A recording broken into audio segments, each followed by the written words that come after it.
며느리를 꽃뱀이라 욕하던 시어머니는 아들이 일하는 그룹 회장의 정체를 알고는 사색이 됩니다. 송하영 씨의 시어머니는 늘 며느리를 경멸에 찬 눈초리와 의심 가득한 말로 대했습니다. 아들에게 빌부터 사는 꽃뱀이라며 막말을 하기도 했죠. 그런 비아냥과 멸시 속에서 하영 씨는 그저 묵묵히 견딜 뿐이었습니다. 하지만 그 수수한 겉모습 뒤에 엄청난 힘을 가진 여성이 숨어 있을 줄은 아무도 몰랐습니다. 무시당하던 며느리 하영 씨는 사실 대기업의 회장이었을 뿐만 아니라 남몰래 가족 모두를 챙기고 있던 사람이었습니다. 이 이야기는 동화가 아니라 한국의 가정에서 실제로 일어나고 있는 일일지도 모릅니다. 편견과 오해는 오직 친절함, 인내, 그리고 진정한 사랑으로만 씻어낼 수 있는 곳. 시어머니는 너무 늦기 전에 진실을 깨달을 수 있을까요? 만약 여러분이 이런 상황에 처해 본 적이 있거나 주변의 이야기 속 인물들과 비슷한 분들이 있다면 댓글로 공유해주세요. 함께 공감하며 서로를 위로해요. 그럼 어르신 여러분, 그날 오후의 이야기를 들어보시겠습니다. 온 동네가 이상한 일이라도 생긴 듯 수군거렸습니다. 동네 입구에서부터 골목 끝까지 사람들이 모여 동네에서 가장 착하고 순한 총각 강지석이 웬 낯선 여자를 데려온 것을 보고 수군거렸습니다. 화장기 하나 없고 잘 다려 입은 옷도 아니었으며 배 여사가 바라던 배운 집 자식 같은 태도도 없었습니다. 그 여자, 하영 씨는 그저 옅은 파란색의 수수한 작업복에 검은색 면바지를 입고 손에는 시루떡이 담긴 바구니를 든 채였습니다. 저녁 햇살 때문인지 아니면 긴장 때문인지 눈가가 촉촉해 보였습니다. 배 여사의 집은 동네 모퉁이에 있었는데 낡고 녹슨 양철 지붕의 벽은 세월의 비바람으로 누렇게 얼룩진 회벽이었습니다. 집 안 제사상에는 향 연기가 자욱했고 배 여사는 향을 피우며 중얼거렸습니다. 조상님이 굽어 살피셔야지. 요즘 것들은 아주 거꾸로 됐어. 대체 어디서 굴러먹던 년인지 감히 이 집 며느리가 되겠다고. 배 여사는 마지막 향을 꽂고 마당으로 나와 힐끗 둘러보더니 대문 앞에서 고개를 숙이고 있는 아들과 그 옆에 낯선 여자를 발견했습니다. 배 여사는 아무 말 없이 고개만 획 돌리고는 집 안으로 들어가 버렸습니다. 지석 씨가 조심스럽게 하영 씨의 캐리어를 끌고 들어오며 작게 속삭였습니다. 엄마가 좀 까다로우셔도 속상해하지 마. 하영 씨는 가볍게 고개를 끄덕였습니다. 발걸음은 가벼웠지만 마음은 천근만근 무거웠습니다. 어머님, 안녕하세요. 인사드리러 왔습니다. 오다가 시루떡 좀 해왔는데 맛있게 드셔주셨으면 좋겠습니다. 하영 씨가 두 손으로 정성껏 포장한 떡 상자를 공손하게 내밀었습니다. 뚜껑을 열자 고소한 냄새가 퍼졌지만 배 여사는 쳐다보지도 않았습니다. 그래. 부엌에 놔둬. 난 또 내가 웬 괜찮은 애라도 만나는 줄 알았지? 말을 끝맺기도 전에 배 여사는 획 돌아서 버렸고 집안에는 어색한 침묵만 감돌았습니다. 하영 씨는 그 자리에 서서 시선을 내리깔았습니다. 미리 각오는 했지만 서러운 마음은 어쩔 수 없었습니다. 그날 저녁, 조림 생선, 된장찌개, 깍두기 한 접시가 전부인 소박한 저녁상이 차려졌습니다. 밥상에는 배 여사, 지석 씨, 하영 씨, 그리고 우연히 들른 이호독 씨 아주머니까지 네 사람이 앉았지만 가시 돋친 말들이 나오기까지는 오래 걸리지 않았습니다. 요즘 처녀애들 참 야무지다니까. 떡도 만들 줄 알고 말도 예쁘게 하고. 근데 그 속내가 어떤지는 모르는 거지. 안 그래, 옥씨. 배 여사는 생선 조각을 집으며 하영 씨를 곁눈질했습니다. 눈빛에는 묘한 의도가 담겨 있었죠. 하영 씨는 묵묵히 지석 씨의 생선 가시를 발라주었습니다. 옛날에 내가 시집 왔을 땐 말이야. 새벽같이 일어나 밥하고 빨래하고 물독에 물 채우느라 정신없었어. 요즘엔 손톱에 칠이나 하고 차나 몰고 원피스나 입던 것들이 시집 오겠다고 하니 배 여사의 목소리에는 조롱과 신랄함이 섞여 있었습니다. 지석 씨가 무어라 말하려 하자 배 여사가 말을 가로막았습니다. 엄마 말이 틀린 거 하나 없어. 이렇게 격이 안 맞는 애가 이 집에 들어오면 내 아들만 고생하는 거야. 하영 씨는 젓가락을 내려놓았습니다. 눈물이 핑 돌았지만 애써 아무것도 듣지 못한 것처럼 미소 지었습니다. 그녀는 시어머니를 원망하지 않았습니다. 자신을 전혀 이해하지 못하고 또 자신이 좋은 집, 좋은 차, 명문 학교를 다니다가 진실한 사랑 하나만 보고 모든 것을 버렸다는 사실을 모르기 때문이라고 생각했습니다. 무거운 분위기 속에서 식사가 끝났습니다. 하영 씨가 설거지를 하겠다고 나섰지만 팔을 걷어붙이자마자 배 여사가 다가와 그녀의 손에서 고무대야를 낚아챘습니다. 아직 아무도 널 며느리로 인정한 적 없어. 남의 집에 들어왔다고 내 맘대로 하려고 하지 마. 대야가 기울어지며 물이 바닥으로 쏟아졌고 하영 씨의 발등까지 튀었습니다. 그녀는 그 자리에 멈춰 섰고 눈빛이 무겁게 가라앉았습니다. 지석 씨는 놀랐지만 감히 어머니의 팔을 살짝 잡아끄는 게 전부였습니다. 그리고 묵묵히 그릇들을 다시 상 위로 모았습니다. 날이 완전히 어두워지고 틈새 문으로 바람이 스산하게 불어왔습니다. 집 안쪽 작은 방, 하영 씨는 구석에 웅크리고 앉아 비가 새어 얼룩진 낡은 기와지붕을 바라보았습니다. 마음속이 실타래처럼 복잡했습니다. 행복을 찾는 여정이 이토록 험난할 줄은 몰랐지만 지석 씨를 선택한 것을 후회한 적은 없었습니다. 사람들은 가난한 사람과 사랑에 빠지면 고생이라고 말합니다. 하지만 돈이 없는 것보다 더 힘든 것은 내가 사랑하는 사람의 가족에게 인정받지 못하고 동등한 시선으로 받아들여지지 않는다는 사실이란 걸 아는 사람은 많지 않았습니다. 집 안다른 구석, 배 여사는 여전히 제사상 앞에 앉아 눈을 감고 염주를 돌리고 있었습니다. 입으로는 무언가를 중얼거리며 기도를 올리고 있었지만 마음은 어지러웠습니다. 후회해서가 아니라 불안했기 때문입니다. 저 계집애는 자신이 만나봤던 애들과는 달랐습니다. 그 침착한 태도, 속을 알 수 없는 깊은 눈빛, 온갖 모진 말에도 반항하지 않는 모습이 배 여사를 불편하게 만들었습니다.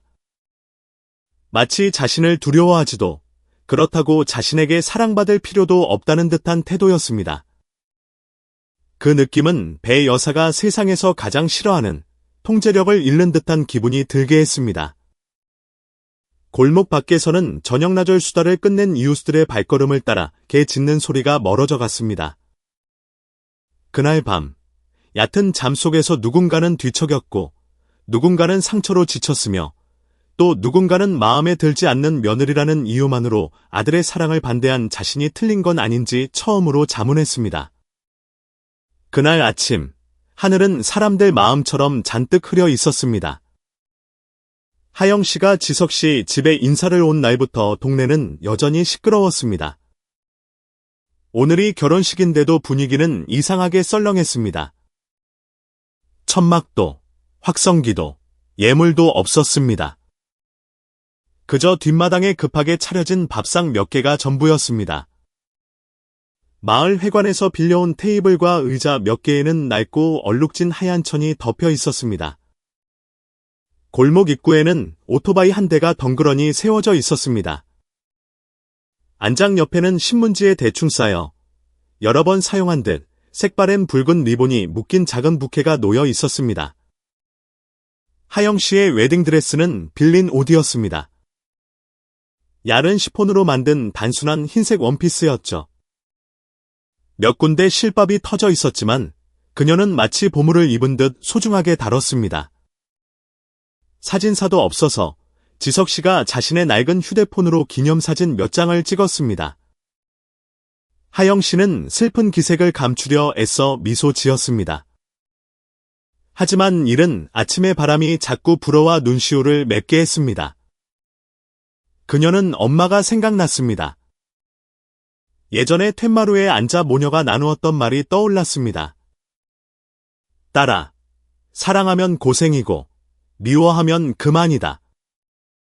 우리네 팔자는 참는 거야. 참지 않으면 너만 손해다. 그날 하영 씨는 대꾸하지 않고 그저 엄마를 오랫동안 껴안았습니다. 엄마가 걱정하는 것도 집안 회사와 풍족한 삶을 버리고 진실한 마음뿐인 남자를 따르는 것을 가족 중 아무도 동의하지 않는다는 것도 알았습니다.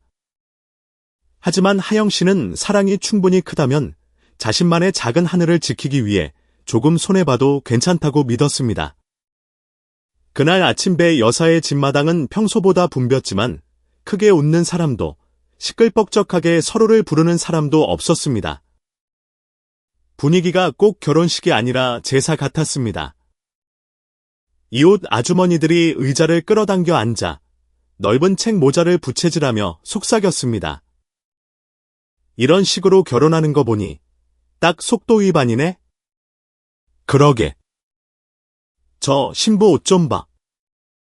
꼭 시장에서 파는 기성복 같잖아. 근데 이상하네. 신부 측 손님이 한 명도 안 왔어. 저 애, 부모 없나 봐. 하영 씨는 모든 소리를 들었습니다. 귀가 화끈거렸지만 입술을 굳게 다물었습니다. 울지 않았습니다. 강해서가 아니라 지금 우는 것은 아무것도 해결해주지 못한다는 것을 알았기 때문입니다. 뒤쪽 부엌에서는 배 여사가 음식을 차리느라 부산했습니다. 돕는 사람을 부르지도 않았고 지석 씨가 친구들을 부르는 것도 허락하지 않았습니다. 며느리 드리는 거지. 무슨 왕비 맞이하는 것도 아닌데 요란 떨 필요 없다고 했죠. 그 모진 말을 배 여사는 일부러 작게 말하지 않았습니다. 하영 씨가 들으라는 듯이요. 하영 씨는 접시에 장아찌를 담다가 잠시 손을 멈췄지만 이내 다시 일을 계속했습니다. 그녀의 눈빛에는 원망이나 분노가 없었습니다. 그저 체념만이 선명했습니다. 지석 씨의 아버지 강태호 씨는 아침부터 말이 없었습니다. 그는 마당 구석에 앉아 손에 담배를 쥔 채 피우지도 않고 하영 씨의 발걸음 하나하나를 눈으로 좇았습니다. 그녀가 혼자 큰 쟁반을 나르는 것을 보고 자리에서 일어나 도우려 했지만 그가 움직이려 하자마자 배 여사가 날카롭게 쏘아보는 바람에 다시 주저앉고 말았습니다. 내 체면 좀 생각해요. 가난한 며느리 무서워하는 집이라고 남들 입에 오르내리게 하지 말라고 태호 씨는 아무 말도 하지 않았습니다. 아내의 성격을 잘 알았습니다. 젊을 때부터 불같았죠. 수십 년간 집안의 평화를 위해 참고 살았지만 그의 마음은 단 한 번도 편한 적이 없었습니다. 결혼식 피로연은 아무런 신호 없이 시작되었습니다. 풍악도, 음악도 없었습니다. 그저 서로 먹으라고 몇 마디 권하는 소리가 들린 후 모두 그릇에 고개를 파묻었습니다. 하영 씨는 지석 씨 옆에 앉아 떨리는 손으로 한 사람 한 사람에게 소주를 따랐습니다. 배 여사는 팔짱을 낀 채 흠잡을 기회라도 노리듯 그녀의 동작 하나하나를 쏘아봤습니다.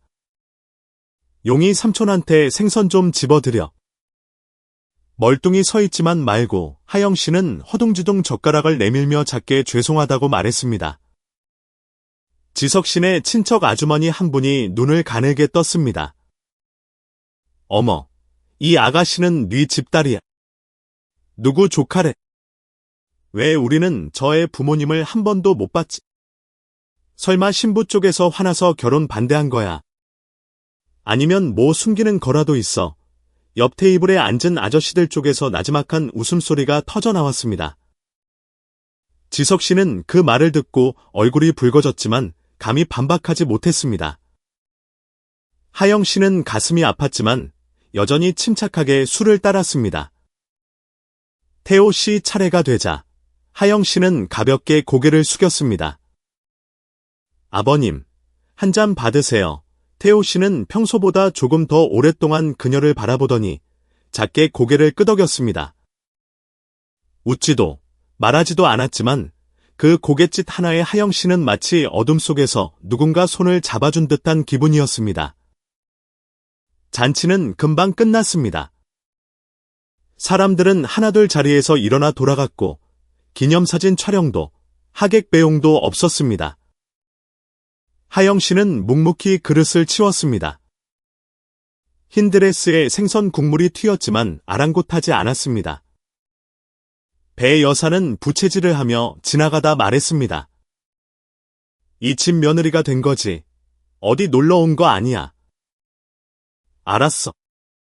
시집 왔다고 어디 앉아서 편히 밥이나 먹을 생각 마. 하영 씨는 대답하지 않았습니다. 그저 귀에 못이 박이도록 들은 말인 듯 옅은 미소만 지을 뿐이었습니다. 해가 뉘엿뉘엿 질 무렵 작은 방 안에서 하영 씨는 드레스를 벗어 비닐봉지에 넣어 장롱 구석에 조심스럽게 개어 넣었습니다. 그것이 그녀가 가져온 유일한 혼수였습니다. 어머니가 오시지 않은 것은 딸을 사랑하지 않아서가 아니라 몸이 약해 먼 길을 오실 수 없었기 때문입니다.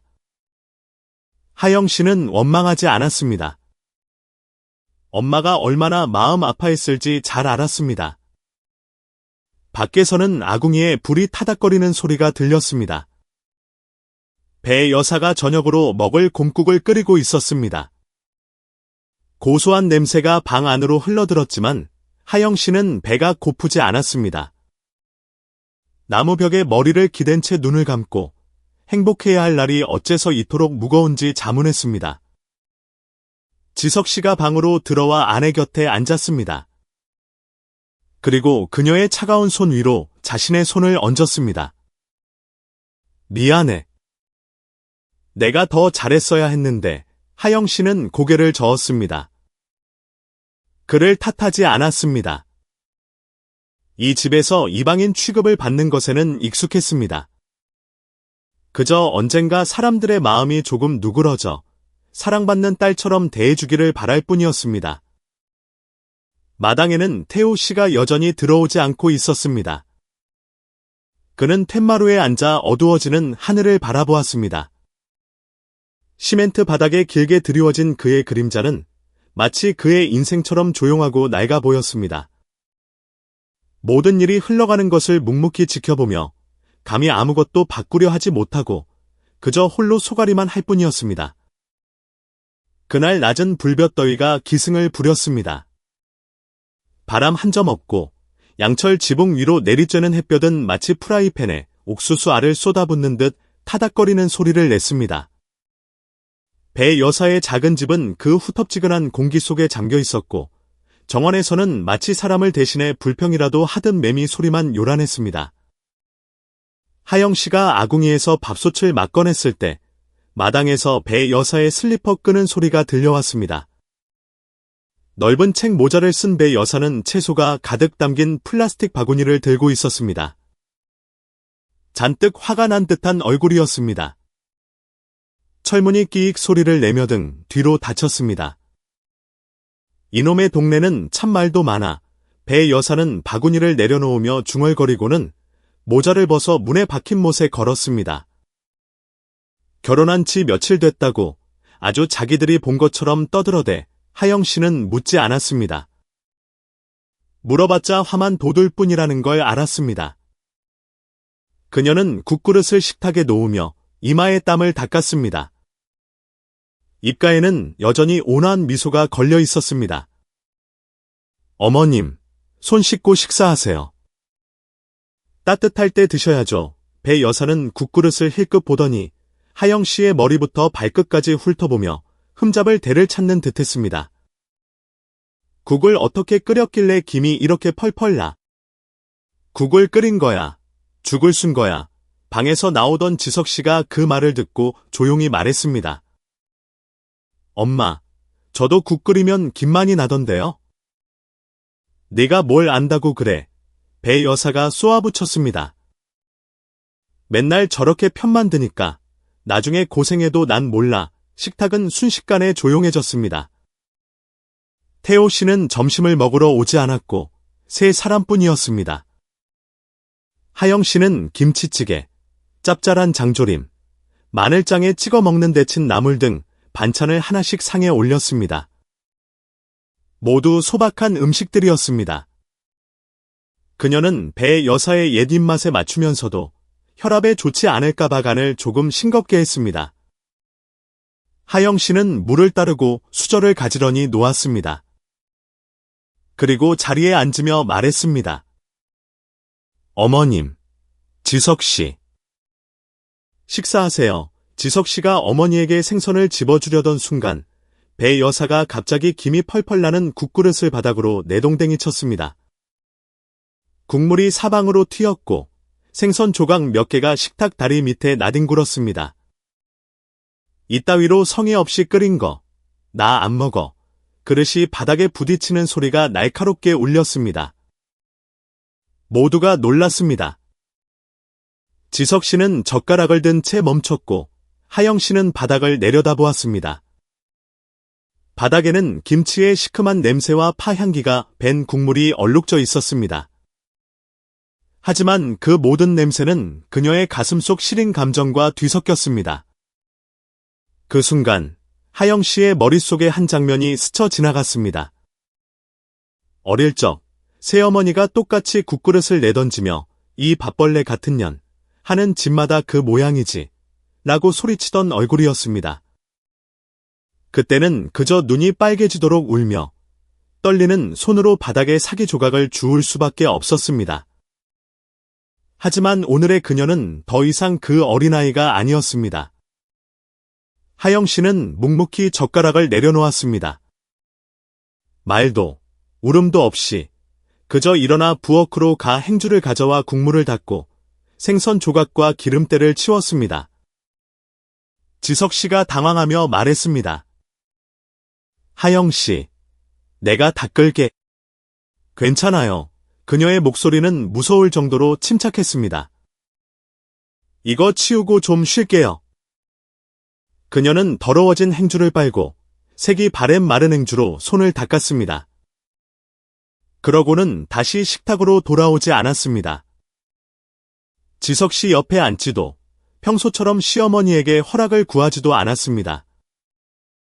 그녀는 방으로 들어가 크림색 외투와 낡은 신발을 챙기고 작은 가방을 들었습니다. 발걸음은 가벼웠지만 단호했습니다. 문을 나시기 전 그녀는 겨우 들릴 듯한 목소리로 말했습니다. 저 잠시 나갔다 올게요. 배 여사가 고개를 들었습니다. 얼굴이 순간 굳어졌습니다. 그녀가 집을 나갈 줄은, 그리고 다른 며느리들처럼 울지 않을 줄은 미처 생각하지 못했습니다. 지석 씨가 뒤따라 달려나갔지만 하영 씨는 이미 작은 골목을 지나 사라진 뒤였습니다. 대나무 울타리 뒤로 그녀의 가녀린 뒷모습이 사라졌습니다. 집 안에는 여전히 밥상에서 김이 피어오르고 있었지만 아무도 수저를 들지 않았습니다. 배 여사는 바닥을 내려다보았습니다. 하영 씨가 양은 대야에 버려둔 젖은 행주가 보였습니다. 그 안에는 남은 생선 조각과 기름 자국이 묻어 있었습니다. 부엌은 마치 공기가 다 빠져나간 듯했고 선풍기의 덜덜거리는 소리와 골목에서 불어오는 바람 소리만 희미하게 들렸습니다. 지석 씨는 멍하니 앉아 문 쪽을 뚫어지게 바라보았습니다. 하영 씨가 화내는 것을 처음 보았습니다. 소리를 지르거나 눈물을 흘리는 것이 아닌 침묵으로 화를 내는 모습이었습니다. 목이 메고 가슴이 답답해지는 그런 침묵이었습니다. 배 여사가 헛기침을 하고 물을 한 모금 마셨습니다. 결혼한 지 며칠이나 됐다고 벌써 저래. 어디 시집와서 사모님처럼 말댔구나 하려고 지석 씨는 주먹을 꽉 쥐었습니다. 어머니, 왜 그렇게 하영 씨한테 못살게 구세요? 못살게 굴어. 난 바른 말만 했어. 걔가 뭐 대단한 줄 알아? 이 동네 사람들 다 걔 부모 없는 애인 거 알아. 우리 집에 시집 온 것만 해도 걔한테는 3대에 걸친 복이야. 지석 씨는 대답하지 않았습니다. 목이 꽉 막혔습니다. 그 말은 비수처럼 가슴에 꽂혔습니다. 당장 하영 씨 편을 들 수는 없었지만 그렇다고 계속 가만히 있을 수만도 없었습니다. 그 사람이 뭘 잘못했는데요. 배 여사가 그를 노려보며 으르렁거렸습니다. 내가 정 마누라 편들고 싶으면 이 집에서 나가. 내가 널 낳았는데 누가 좋고 나쁜 놈인지 모를 것 같아. 지석 씨는 젓가락을 내려놓고 조용히 일어섰습니다. 그의 머릿속에는 뒤돌아보지 않고 떠나던 하영 씨의 가녀리지만 단호했던 뒷모습만 맴돌았습니다. 무거운 오후가 흘러갔습니다. 잿빛 구름이 하늘을 뒤덮었고 공기 중에는 곧 비가 올 듯한 냄새가 퍼졌습니다. 동네 한가운데 작은 집은 마치 오늘 아무 일도 없었다는 듯 고요 속에 잠겨 있었습니다. 밖에서 하영 씨는 마을 끝 낡은 버스 정류장에 홀로 서 있었습니다.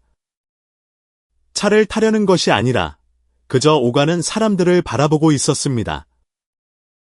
나무 그늘 아래서 몇몇 아이들이 줄넘기를 하며 노는 소리가 들려왔습니다.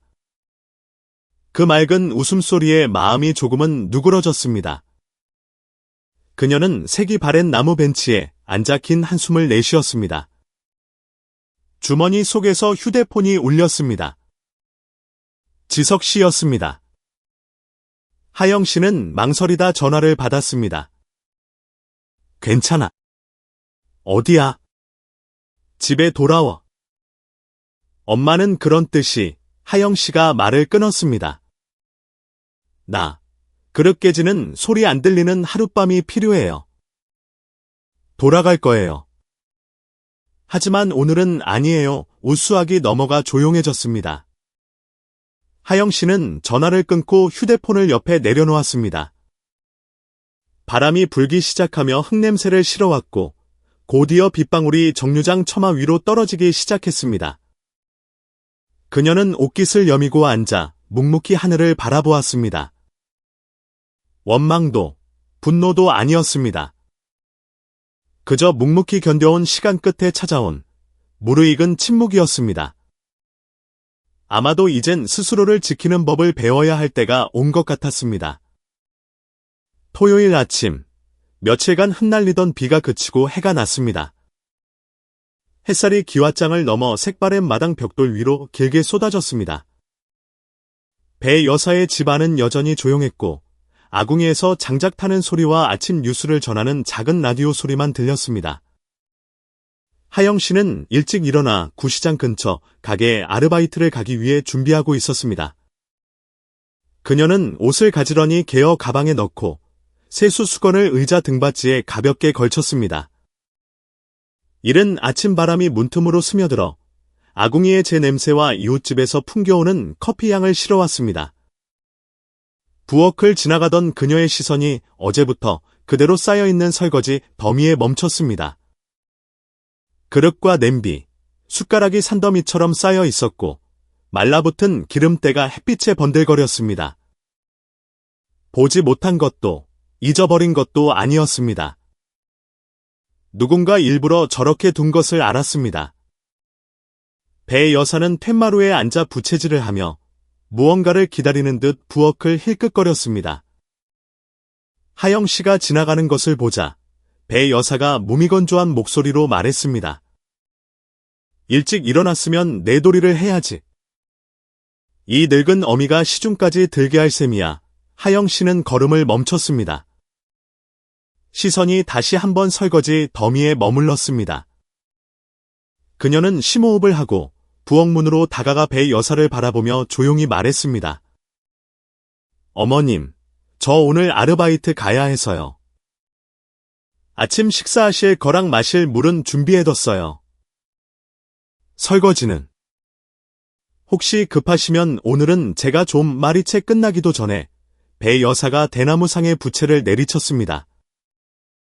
뭘 하셔? 며느리라는 애가 팔 걷어붙이고 설거지할 생각은 안 하고. 내가 젊었을 땐 시어머니 기침소리 한 번에 알아서 다 했어. 요즘 며느리들 버르장머리하곤. 하영 씨는 침착함을 잃지 않았습니다.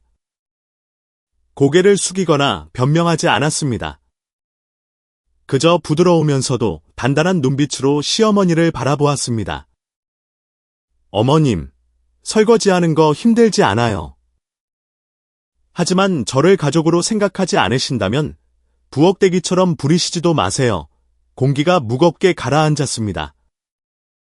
목소리를 높이거나 날카롭지도 않았지만 듣는 사람의 가슴을 치는 듯한 말이었습니다.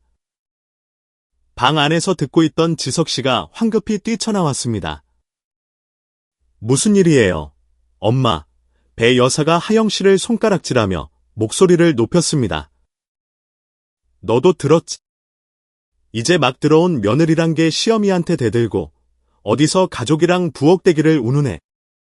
시집 온 지 한 달도 안 돼서 벌써 못된 것만 배워가지고. 지석 씨는 하영 씨와 어머니를 번갈아 보았습니다. 아내의 눈에 서린 깊은 피로감과 오해에 익숙한 사람 특유의 침착함이 보였습니다. 그는 한숨을 내쉬고는 설거지 더미로 다가갔습니다. 엄마, 그만하세요. 제가 할게요. 하영 씨 일 늦으면 안 되잖아요. 배 여사는 마치 마당 한가운데 버려진 사람처럼 충격을 받았습니다. 그녀는 눈을 부릅떴습니다. 뭐? 너 지금 마누라 편드는 거야? 이제 이 집이 전현집이야. 지석 씨가 머뭇거렸습니다. 누구 편드는 게 아니라 우리 서로 좀 아껴주자는 거죠. 엄마, 말이 끝나기도 전에 배 여사가 벌떡 일어섰습니다. 얼굴이 붉게 달아올랐습니다. 이 버르장머리 없는 놈. 내가 널 이만큼 키워놨더니 저 계집한테 홀려가지고 이제 앞뒤 분간도 못해. 지석 씨는 대답 없이 묵묵히 수도꼭지를 틀어 그릇을 하나씩 닦기 시작했습니다. 작은 부엌 안의 공기는 여전히 무거웠지만 물 흐르는 소리가 마치 사람들의 마음을 달래주는 듯했습니다. 하영 씨는 가방을 메고 문을 나섰습니다. 그녀는 뒤돌아 지석 씨를 바라보았습니다. 부드럽고 고마움이 담긴 눈빛이었습니다. 그리고 배 여사를 보았습니다. 원망도, 애원도 아니었습니다. 그저 가벼운 인사 같은 고갯짓이었습니다. 그리고 그녀는 평소보다 더 굳건한 발걸음으로 집을 나섰습니다. 밖에서는 바람이 무궁화 울타리를 지나며 마른 잎들이 길가를 굴러다녔습니다. 대문 앞 큰 나무 그늘 아래 이웃 아주머니 몇몇이 모여 채소를 다듬으며 이야기를 나누고 있었습니다. 어이, 들었어. 뭘? 그 배 여사네 며느리 말이야. 듣자 하니 엄청난 부잣집 딸인데 자랑하기 싫어서 숨기고 있다네. 정말. 어쩐지. 결혼식 날 아무도 안 오고 신부가 자기 차 타고 오더라니. 그래. 듣기로는 부모님이 시내에서 엄청 큰 회사를 하신대. 배울 만큼 배운 딸이 여긴 어쩐 일로 시집와서 고생이람.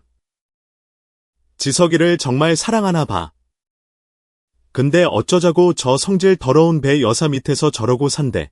수군거리는 이야기들이 바람을 타고 작은 동네로 퍼져나가 처마 밑과 툇마루를 파고들었습니다. 아직 확실한 건 아무것도 없었지만 그 소문은 사람들의 마음속에 호기심의 씨앗을 심기 시작했습니다. 한편 부엌에서 배 여사는 마당을 내다보며 조용히 앉아 있었습니다. 그녀는 옷자락을 꽉 쥔 채 먼 곳을 바라보았습니다. 말대꾸에 화가 난 것인지 아니면 처음으로 전곡을 찔려 당황한 것인지 알 수 없었습니다. 지석 씨는 여전히 묵묵히 설거지를 했습니다. 구부정한 그의 등 위로 부엌 창문으로 들어온 햇살이 색바랜 셔츠를 비췄습니다. 그의 손에서 달그락거리는 그릇 소리는 거슬리지 않았습니다. 마치 거센 바람이 지나간 뒤에 고요함 같았습니다. 그날 점심, 밥상에는 여전히 밥그릇 3개가 놓였지만 밥을 먹는 사람은 둘뿐이었습니다. 하영 씨는 늦게 돌아왔지만 아무도 아무 말도 하지 않았습니다. 식사는 침묵 속에서 이루어졌고 숟가락이 그릇에 부딪히는 소리와 천장 선풍기가 천천히 돌아가는 소리만 들렸습니다. 배 여사는 식사량이 줄었고 문득문득 하영 씨가 일하러 가던 골목 쪽을 힐끗 쳐다보았습니다. 하영 씨의 태도, 지석 씨의 행동, 그리고 이웃들의 수군거림 속에서 무언가가 변하고 있는 것 같았습니다. 하지만 배 여사는 아직 그것을 인정하고 싶지 않았습니다. 쉽지 않았죠. 시골의 밤은 도시보다 고요했습니다. 해가 지고 나면 이따금 멀리서 개 짖는 소리가 들려와 낡은 천장 선풍기가 삐걱대며 돌아가는 소리와 어우러졌습니다. 하영 씨 부부가 자는 작은 방, 노란 불은 꺼졌지만 반쯤 열린 노트북 화면에서 가느다란 빗줄기가 새어 나오고 있었습니다. 하영 씨는 침대 가장자리에 단정히 앉아 어깨에 얇은 쇼를 걸치고 있었습니다. 그녀는 이어폰을 끼고 가볍게 키보드를 두드렸습니다. 화면 속에서 실시간으로 춤추는 그래프를 집중해서 바라보았습니다. 이어폰 속에서는 또렷한 영어가 울려 퍼졌습니다. 싱가포르 지사에서 보고하는 정중하면서도 단호한 톤의 낮은 여성 목소리였습니다. 송 회장님, 추가 조항 검토 완료했습니다. 국내 파트너사가 동의하면 다음 분기 전에 계약 체결 가능합니다. 좋아요. 12시간 내로 최종안 시스템에 업로드하세요. 하영 씨는 망설임 없이 차분한 목소리로 답했습니다. 그녀의 얼굴에는 집중력이 역력했고 뒤로 단정하게 묶은 머리 덕분에 빛나는 이마와 날카로운 눈빛이 드러났습니다. 만약 누군가 지금 이 모습을 본다면 국제 파트너사와의 회의를 주재하는 이 여성이 배 여산의 집 부엌에서 묵묵히 일하던 그 며느리라는 것을 도저히 믿지 못할 것입니다. 잠시 후 화면은 지난 몇 년간 하영 씨의 곁을 지켜온 윤 비서의 모습으로 바뀌었습니다. 그녀는 예의 바르고 조용한 목소리였지만 존경심을 감추지 못했습니다. 송 회장님, 한국지사에서 지석 씨가 다니는 회사와의 계약 금액 재협상건을 문의했습니다. 혹시 승인해 주시면 하영 씨가 가볍게 미간을 찌푸리며 말을 끊었습니다. 그 계약은 보류하세요. 내가 직접 처리합니다. 그리고 아직 그들 뒤에 누가 있는지 알릴 때가 아니에요. 네, 알겠습니다. 하영 씨는 고개를 끄덕이고는 트랙패드 위로 손을 빠르게 움직여 몇몇 문서에 전자 서명을 했습니다. 짧지만 효율적인 회의였습니다. 모든 연결이 끊어지자 화면은 어둠 속에서 빛나는 네모난 창으로만 남았습니다. 하영 씨는 의자에 등을 기대고 가볍게 숨을 내쉬었습니다. 그녀의 시선은 창틈으로 늙은 대나무 숲 뒤로 초승달이 보이는 곳을 향했습니다. 바로 그때 옆방에서 태호 씨가 몸을 뒤척였습니다. 나이가 들어 잠이 얕아진 그는 작은 소리에도 눈을 뜨곤 했습니다.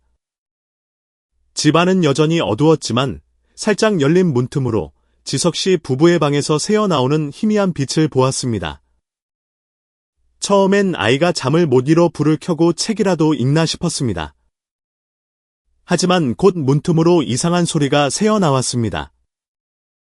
한국어가 아니라 영어였습니다. 분명하고 유창한 하영 씨의 목소리였습니다. 그는 조용히 밖으로 나와 낡은 나무 복도에 귀를 기울였습니다. 몇몇 단어들이 드문드문 들려왔습니다. 비즈니스 파트너, 마켓 스트래티지, 프로젝트 승인 유학 간 조카에게서나 들어봤던 단어들이었습니다. 온 가족이 지독한 가난뱅이라고 여겼던 며느리에게서 이런 말을 듣게 될 줄은 꿈에도 몰랐습니다. 그는 미간을 찌푸렸다가 아무 말 없이 조용히 자기 방으로 돌아갔습니다. 다음 날 아침, 아직 안개가 걷히지 않은 이른 시간. 배 여사는 여전히 깊은 잠에 빠져 있었지만 태호 씨는 여느 때처럼 일찍 일어났습니다. 그는 차를 한 잔 우려 텐마루에 앉아 앞마당의 텃밭을 바라보았습니다. 설전에 심었던 배추 몇 포기가 푸른 잎을 뽐내고 있었습니다. 하영 씨가 방에서 나와 빨래 바구니를 들고 밖으로 나왔습니다. 시아버지를 발견한 하영은 잠시 멈칫했다가 희미하게 미소 지으며 말했다. 아버님, 일찍 일어나셨네요. 태호 씨는 고개를 끄덕였지만 그의 시선은 여전히 바나나 잎사귀 사이로 반짝이는 아침 햇살을 좇고 있었다. 어제 지나가다 보니 내가 늦게까지 안 자더구나. 하영이 조용히 고개를 숙였다. 네, 좀 급하게 처리할 일이 있어서요. 그는 잠시 침묵하다가 천천히 물었다. 그 급한 일이 아주 큰일과 관련된 게냐? 하영은 순간 굳었다. 그녀가 고개를 들자 시아버지의 눈빛과 마주쳤다. 날카롭지도 의심하지도 않는 그저 침착하고 진심 어린 걱정이 담긴 눈빛이었다. 아버님, 부탁이 있어요. 이 비밀 조금만 더 지켜주실 수 있으세요? 태호 씨는 바로 대답하지 않았다. 그저 차를 한 잔 더 따라 한 모금 마시더니 가볍게 고개를 끄덕였다. 나는 말 많은 사람이 아니다. 하지만 무엇이 옳고 그른지, 그리고 누가 내 자식을 진심으로 아끼는지 정도는 알지. 하영의 눈시울이 붉어졌다. 그녀는 입술을 깨물고 진심으로 고개를 숙였다. 감사합니다, 아버님. 두 사람은 한동안 아무 말 없이 앉아 있었다. 햇살이 마당의 박넝쿨을 뚫고 들어와 하영에 검고 윤기나는 머리카락 위로 노란 꽃 그림자를 드리웠다. 이 작은 집의 의심과 모진 말들 속에서 마침내 그녀를 이해하는 눈빛 하나, 믿어주는 마음 하나가 생긴 것이다. 그날 이후로 태호 씨는 종종 하영의 곁에 더 오래 머물렀다. 식사 시간일 때도 있었고, 그녀가 빨래터에서 빨래할 때도 있었다. 그는 많이 묻지도 더 궁금해하지도 않았다. 하지만 하영이 이야기할 때마다 그는 귀 기울여 들었다. 그것이 그가 가장 조용한 방식으로 그녀를 존중하고 그녀의 편에 서 있음을 보여주는 방법이었다. 하영도 더 이상 숨기려 하지 않았지만 조금씩 나누어 이야기하는 쪽을 택했다. 어느 날 시아버지와 단둘이 집에 있게 되자 그녀는 수입 과자 한 상자를 꺼내 선물했다. 그가 무척 좋아하지만 차마 사지 못했던 것이었다. 그날 아침 햇살이 툇마루에 다 들기도 전에 배 여사가 침대에 쓰러져 마지막 숨을 거두는 사람처럼 신음하기 시작했다. 가족 모두 아침 식사도 하기 전이었는데 그녀가 끙끙 앓는 소리로 불렀다. 지석아, 엄마가 눈이 안 보인다. 나 이제 곧 가려나 보다. 지석이 겁에 질려 방으로 뛰어 들어갔다. 어머니는 몸을 웅크린 채 배를 감싸쥐고 있었고 눈은 꼭 감았는데 눈물만 줄줄 흘러내렸다. 부엌에서 달려온 하영이 놀라 물었다. 어머님, 왜 그러세요? 제가 병원에 차 부를게요. 네, 배 여사는 고개를 저으며 더 크게 신음했다. 아무데도 안 가. 저것이 날 이 집에서 그냥 죽게 만들 작정이야. 하영은 마른 침을 삼키고 남편을 돌아봤다. 여보, 일단 차 불러요. 어쨌든 검사는 해봐야죠. 한참을 설득한 끝에야 배 여사는 하영의 부축을 받고 차에 올랐다. 태호 씨는 걱정스러운 얼굴로 말없이 뒤따랐다. 지석은 세 사람을 태우고 보건소로 차를 몰았다. 가는 내내 배 여사는 숨을 헐떡이며 마치 사투를 벌이는 사람처럼 좌석을 움켜쥐었다. 하지만 진찰을 받고 혈압을 재고 피를 뽑은 후 의사는 이렇게 말할 뿐이었다. 할머니 괜찮으세요? 그냥 가벼운 피로고 날씨가 너무 더워서 그런 것 같네요. 하영이 배 여사를 힐끗 쳐다보니 그녀는 입술을 굳게 다물고 있었고 눈에는 순간 노여움이 스쳤다. 돌아오는 길에 배 여사는 한마디도 하지 않고 침묵을 지켰다. 집에 거의 다 와서야 그녀는 한마디 내뱉었다. 이렇게 아픈데도 괜찮다고 하다니. 내 팔자가 사나워서 그렇지. 한낮의 햇살이 뜨겁게 내리쬐었다. 오후 1시가 채 되지 않았는데도 뒷마당에서는 지열이 올라와 집 안으로 후끈한 열기를 뿜어냈다. 배 여사는 팔을 이마에 얹고 야른 이불을 얼굴까지 끌어당긴 채 누워 있었다. 누군가 방에 들어오는 발소리가 들릴 때마다 그녀는 숨죽인 듯 작은 신음 소리를 냈다. 나 이제 죽을 때가 다 됐나 봐. 하영은 흰죽에 다진 고기와 파를 조금 넣어 끓인 뒤 배 여사의 방으로 가져갔다. 어머님, 이거 좀 드시고 기운 차리세요. 배 여사는 손을 가볍게 내저었다. 안 먹어. 아파서 아무것도 넘기기 싫다. 그녀의 한숨 소리가 집안 가득 울렸다. 잠시 후 누가 연락했는지 이웃의 화 아주머니가 잘 익은 바나나 한 송이를 들고 들어왔다. 문에 들어서자마자 그녀가 큰 소리로 말했다. 배 여사, 많이 편찮으시다면서요. 요즘 통 안 보이시더라니. 배 여사는 즉시 앓는 소리로 목소리를 바꿨다. 화 언니, 나 이제 못 살 것 같아. 집안에 돌봐주는 사람이 하나 없으니? 며느리는 돈 버느라 바쁘지. 아들은 마누라 무서워하지. 태호 씨는 한숨만 쉬고 있지. 하영은 속이 뒤집혔지만 묵묵히 듣고만 있었다. 그녀는 죽 그릇을 상에 내려놓고는 아무것도 듣지 못한 사람처럼 뒷마당으로 나갔다. 화 아주머니가 고개를 저으며 한숨을 쉬었다. 요즘 세상에 며느리가 얼마나 귀한데. 시어머니 모시고 사는 며느리 있는 것만도 복이지.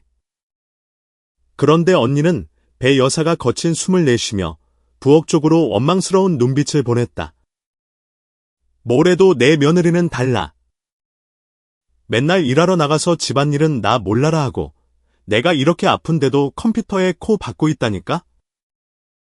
오후가 되자 하영은 시어머니를 돌보기 위해 하루 더 휴가를 냈다. 그녀는 따뜻한 물이 담긴 대야를 가져와 시어머니의 몸을 조심스럽게 닦아주고 마른 수건으로 이마의 땀을 훔쳐냈다. 배 여사는 눈을 꼭 감고 가만히 누워 있었지만 입으로는 계속 중얼거렸다. 내가 배 아파 나았는데 이제 아파도 불쌍하게 여기는 사람 하나 없네. 하영은 들었지만 대답하지 않았다. 이것이 진짜 아픈 것이 아니라 서운함의 표현이자 심리전이라는 것을 잘 알고 있었다. 어쩌면 이것은 잘 짜인 연극의 한 판일지도 몰랐다.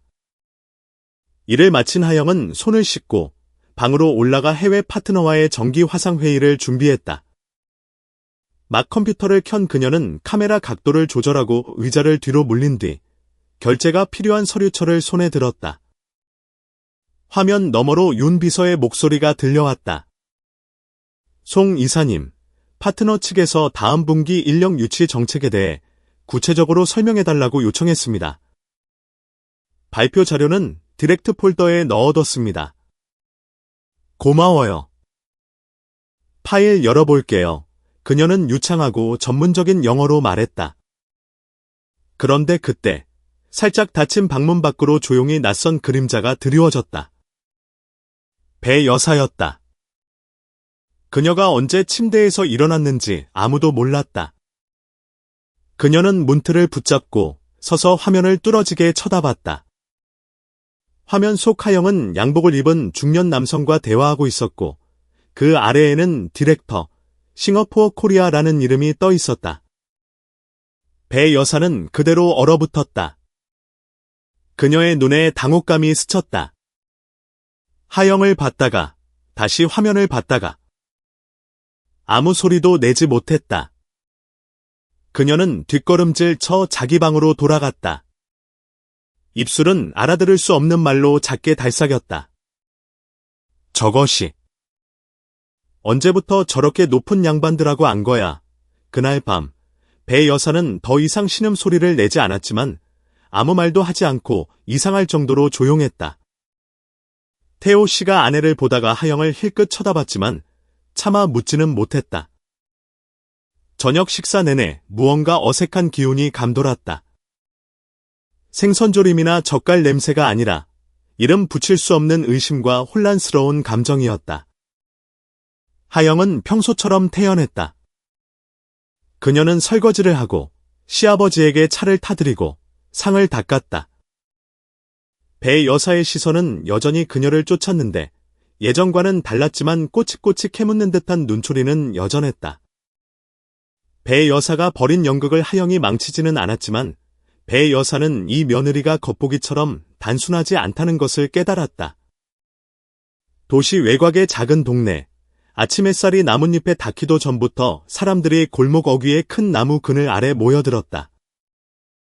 옥인의 찻집은 플라스틱 테이블 몇 개와 낡은 의자가 전부였지만 오래전부터 동네의 비공식 소식통 역할을 해왔다.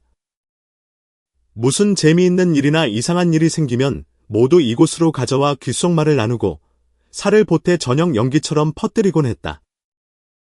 오늘 아침도 다르지 않았다. 6시가 조금 넘자 오 아저씨가 벌써 와 있었다. 그는 진한 블랙커피 잔을 손에 들고 있었고 등에는 땀이 송골송골 맺혀 있었다. 그 옆에는 화 아주머니가 커피 우유를 한 모금 마시며 정보를 나눌 대상을 찾는 듯 주위를 두리번거렸다. 들었어요. 화 아주머니가 목소리를 낮추며 말끝을 느렸다. 그 배 여산의 며느리. 무슨 그룹 회장 딸이라던데. 엄청 크다던데. 그 말은 마치 뜨거운 기름에 떨어진 물방울 같았다. 테이블은 순간 조용해졌다가 이내 시끄러워졌다. 뭐라고? 진짜요. 저번에 인쇄소에서 일하는 내 친구 만났는데 걔가 S사 주주 명단에서 하영씨 이름을 봤대. 그 회사가 광주에 있는 큰 거래처거든. 돈이 셀 수 없이 많다던데. 허. 오 아저씨가 감탄사를 내뱉었다. 어쩐지. 저번에 길 가는데 보니까 옷차림은 수수한데 자세히 보면 뭔가 고급스러운 티가 났어. 맞아. 촌스럽지도 않고 그렇다고 진짜 가난한 애 같지도 않고. 근데 이상하네. 그런 애가 왜 그 집에 시집을 왔지? 그리 멀지 않은 곳에 앉아있던 배 여사도 그날 찻집에 들렀다. 이곳이 수다 떨기 좋은 장소라는 걸 모르는 바 아니었지만 오늘 아침은 유난히 마음이 뒤숭숭해서 바람이나 쐴까 하고 나온 참이었다. 그런데 커피 한 모금 마시기도 전에 자기 집 얘기가 안주거리가 되는 것을 듣게 될 줄이야. 그녀는 애써 태연한 표정을 지으며 아무것도 듣지 못했다는 듯 물잔만 휘저었지만 눈은 말하는 사람들을 줬고 귀는 한마디도 놓치지 않으려 쫑긋 세워져 있었다. 화 아주머니가 배 여사를 힐끗 보고는 서둘러 농담 반 진담 반으로 말했다. 어머나, 배 여사 여기 계셨는데 우리가 실컷 떠들었네? 뭐, 그래도. 연니한테 숨길 게 뭐 있겠어요. 배 여사가 억지 웃음을 지었다. 그럼. 그런 뜬 소문들 믿지들 말아요. 우리 며느리가 그렇게 부자면 우리 동네 사람들 다 일 안 해도 되겠네. 찻집 안의 사람들이 모두 웃음을 터뜨렸지만 배 여사는 어색하게 웃어넘겼다. 그녀의 멍한 시선은 아침 햇살에 빠르게 녹아내리는 아이스커피 잔에 머물렀다. 머릿속은 웃음이 아니라 이름 모를 혼란으로 가득 찼다. 잠시 후 태호 씨도 도착했다. 그는 아내 옆에 앉아하는 사람들에게 가볍게 인사했다. 별말 없이 조용히 듣기만 하며 커피를 마셨고 시선은 멀리 골목 어귀의 은행나무를 향해 있었다. 그를 본 화 아주머니가 물었다. 태호 씨, 어떻게 생각해요? 댁은 복 받았네. 며느리가 예쁘고 능력도 좋고. 진짜예요. 하영 씨 보면 보통 사람 같지가 않아. 말하는 거나 행동하는 거, 촌에서 자란 애가 어떻게 그렇게 하겠어요. 태호 씨는 가볍게 미소 지을 뿐 대답하지 않았다. 더 말해봐야 소용없다는 것을 알았기 때문이다. 하지만 그의 마음속에서는 하영이 일하는 모습을 우연히 봤을 때, 혹은 사람들을 대하는 방식에서 무언가가 싹트고 있었다. 인내하지만 굴복하지 않고, 부드럽지만 약하지 않은 모습에서. 누가 알아요. 근처에서 채소를 파는 나영 씨가 끼어들었다. 나중엔 배 여산의 며느리가 그 집 다 먹여 살릴지, 그 말에 배 여사는 멈칫했다. 손에 든 커피잔이 살짝 기울어 커피 몇 방울이 테이블 위로 흘러내렸다. 어휴, 그녀가 얼버무렸다. 뜬 소문이라니까. 그냥 재미로 하는 말들이지. 우리 집이 감히 그런 걸 어떻게 바라겠어요. 하지만 그때부터 그녀는 더 이상 아무 말도 하지 않았다. 집에 돌아온 배 여사는 평소처럼 부엌으로 가지 않았다. 천천히 방으로 들어가 오래된 자수 손수건을 꺼내 땀을 닦고는 침대맡에 털썩 주저앉았다. 눈앞에서는 작은 선풍기가 삐걱거리며 규칙적으로 돌아가고 있었다. 마치 점점 분명해지는 진실에서 더 이상 도망칠 수 없다고 그녀를 다그치는 것 같았다. 잠시 후 태호 씨가 물 한 잔을 들고 방으로 들어왔다. 그는 아내에게 잔을 건네며 부드럽게 말했다. 마셔요. 오늘 날씨가 너무 덥네. 배 여사는 잔을 받아 한 모금 마시더니 한숨을 내쉬었다. 여보, 나 걱정돼요. 태호 씨가 아내를 바라봤다. 무슨 걱정? 우리가 걔한테 잘못 대한 건 아닌가 싶어서 그는 침묵했다. 대답하고 싶지 않아서가 아니라 아내가 처음으로 속마음을 이야기하고 있다는 것을 알았기 때문이다. 수십 년을 같이 살면서 그녀가 자기 잘못을 인정한 적은 단 한 번도 없었다. 하지만 이번에는 공격적인 태도나 고집이 아니었다. 그녀의 마음속에 스며든 의심이었다. 내가 걔를 미워한다는 게 아니에요. 그녀가 말을 이었다.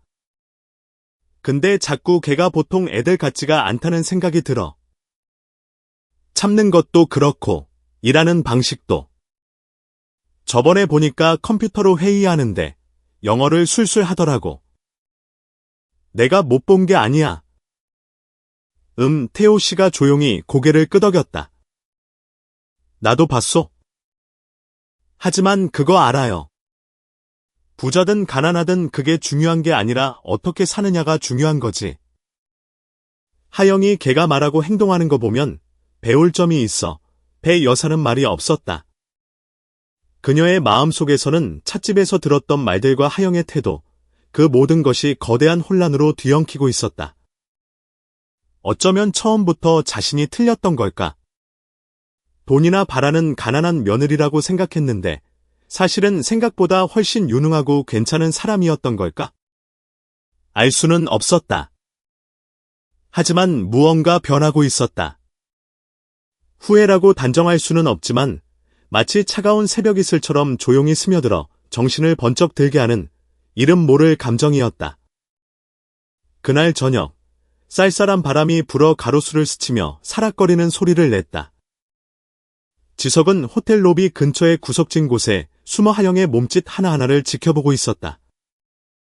그녀는 심플한 흰색 셔츠에 머리를 단정하게 묶어 올렸고 가벼운 화장을 한 얼굴에서는 말로 표현하기 힘든 당당함이 묻어났다. 하영은 재빠른 걸음으로 로비에 들어섰다. 주위를 두리번거리지도 않았고 작은 가방을 손에 꼭 쥔 채 중요한 사람을 기다리는 듯 이따금 시계를 확인했다. 지석은 벽 모서리를 살짝 붙잡았다. 손이 차갑게 식어 있었다. 그는 요즘 하영이 외출하는 횟수가 잦아졌으면서도 뚜렷한 이유를 말하지 않는 이유를 이해할 수 없었다. 그녀는 그저 옛날 친구 만나러 간다거나 거머니 심부름으로 시장 간다고만 했다. 하지만 오늘 돈 많은 사람들만 드나든다는 5성급 호텔로 들어가는 하영의 모습을 본 순간 지석은 심장이 멎는 듯했다. 잠시 후 키가 크고 양복의 구두까지 잘 차려입은 남자가 들어섰다. 그 뒤를 서류 가방을 든 젊은 여비서가 따랐다. 그들은 하영과 악수를 했다. 남자는 가볍게 고개를 숙여 인사했고 세 사람은 호텔 직원이 미리 문을 열고 기다리던 VIP 회의실 쪽으로 향했다. 지석은 아무 소리도 들을 수 없었고 안을 자세히 볼 수도 없었다. 하지만 모든 것이 너무나 격식 있고 정중하게 진행되는 모습이 그를 더욱 불안하게 만들었다. 그는 자신의 눈을 믿을 수가 없었다. 매일 자기 집에 허름한 부엌에서 설거지를 하던 아내가 도시에서 가장 호화로운 장소에서 회의를 하고 있다니. 지석은 뒷걸음질 쳐 숨어있던 곳에서 천천히 빠져나왔다. 차마 들어갈 용기도 마주할 자신도 없었다. 그는 그저 실타래처럼 복잡한 마음을 안고 집으로 돌아갈 수밖에 없었다. 돌아오는 길, 수많은 질문이 머릿속을 어지럽혔다. 하영은 도대체 누구지? 왜 나에게 이런 걸 숨겼지? 그 남자와는 무슨 관계지? 그날 저녁, 집안의 식사 시간은 유난히 조용했다. 그릇에 숟가락 부딪히는 소리만 들릴 뿐이었다. 지석이 말없이 밥도 제대로 먹지 않자 배 여사가 나지막이 한숨을 쉬는 소리가 들렸다. 하영이 상을 차리고 막자리에 앉았을 때 지석의 눈빛이 평소와 다르다는 것을 느꼈다. 차가우면서도 무언가를 원망하는 듯한 불씨가 희미하게 타오르고 있었다. 그녀가 고개를 갸웃하며 물었다. 당신 왜 그래요? 직장에서 무슨 일 있었어요?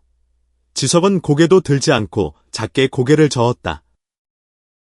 아니, 없어. 하영이 그에게 국을 한 숟갈 떠주며 그릇에 손을 살짝 얹었지만 지석은 전혀 알아채지 못했다.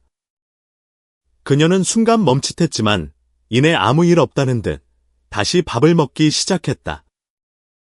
하지만 마음속으로는 불길한 예감이 들었다. 그날 밤늦게 온 가족이 잠든 후 하영이 방에 들어섰을 때 지석은 아직 깨어 있었다. 그는 벽을 향해 돌아 누워 이불을 목까지 덮고 있었다. 아직 안 잤어요.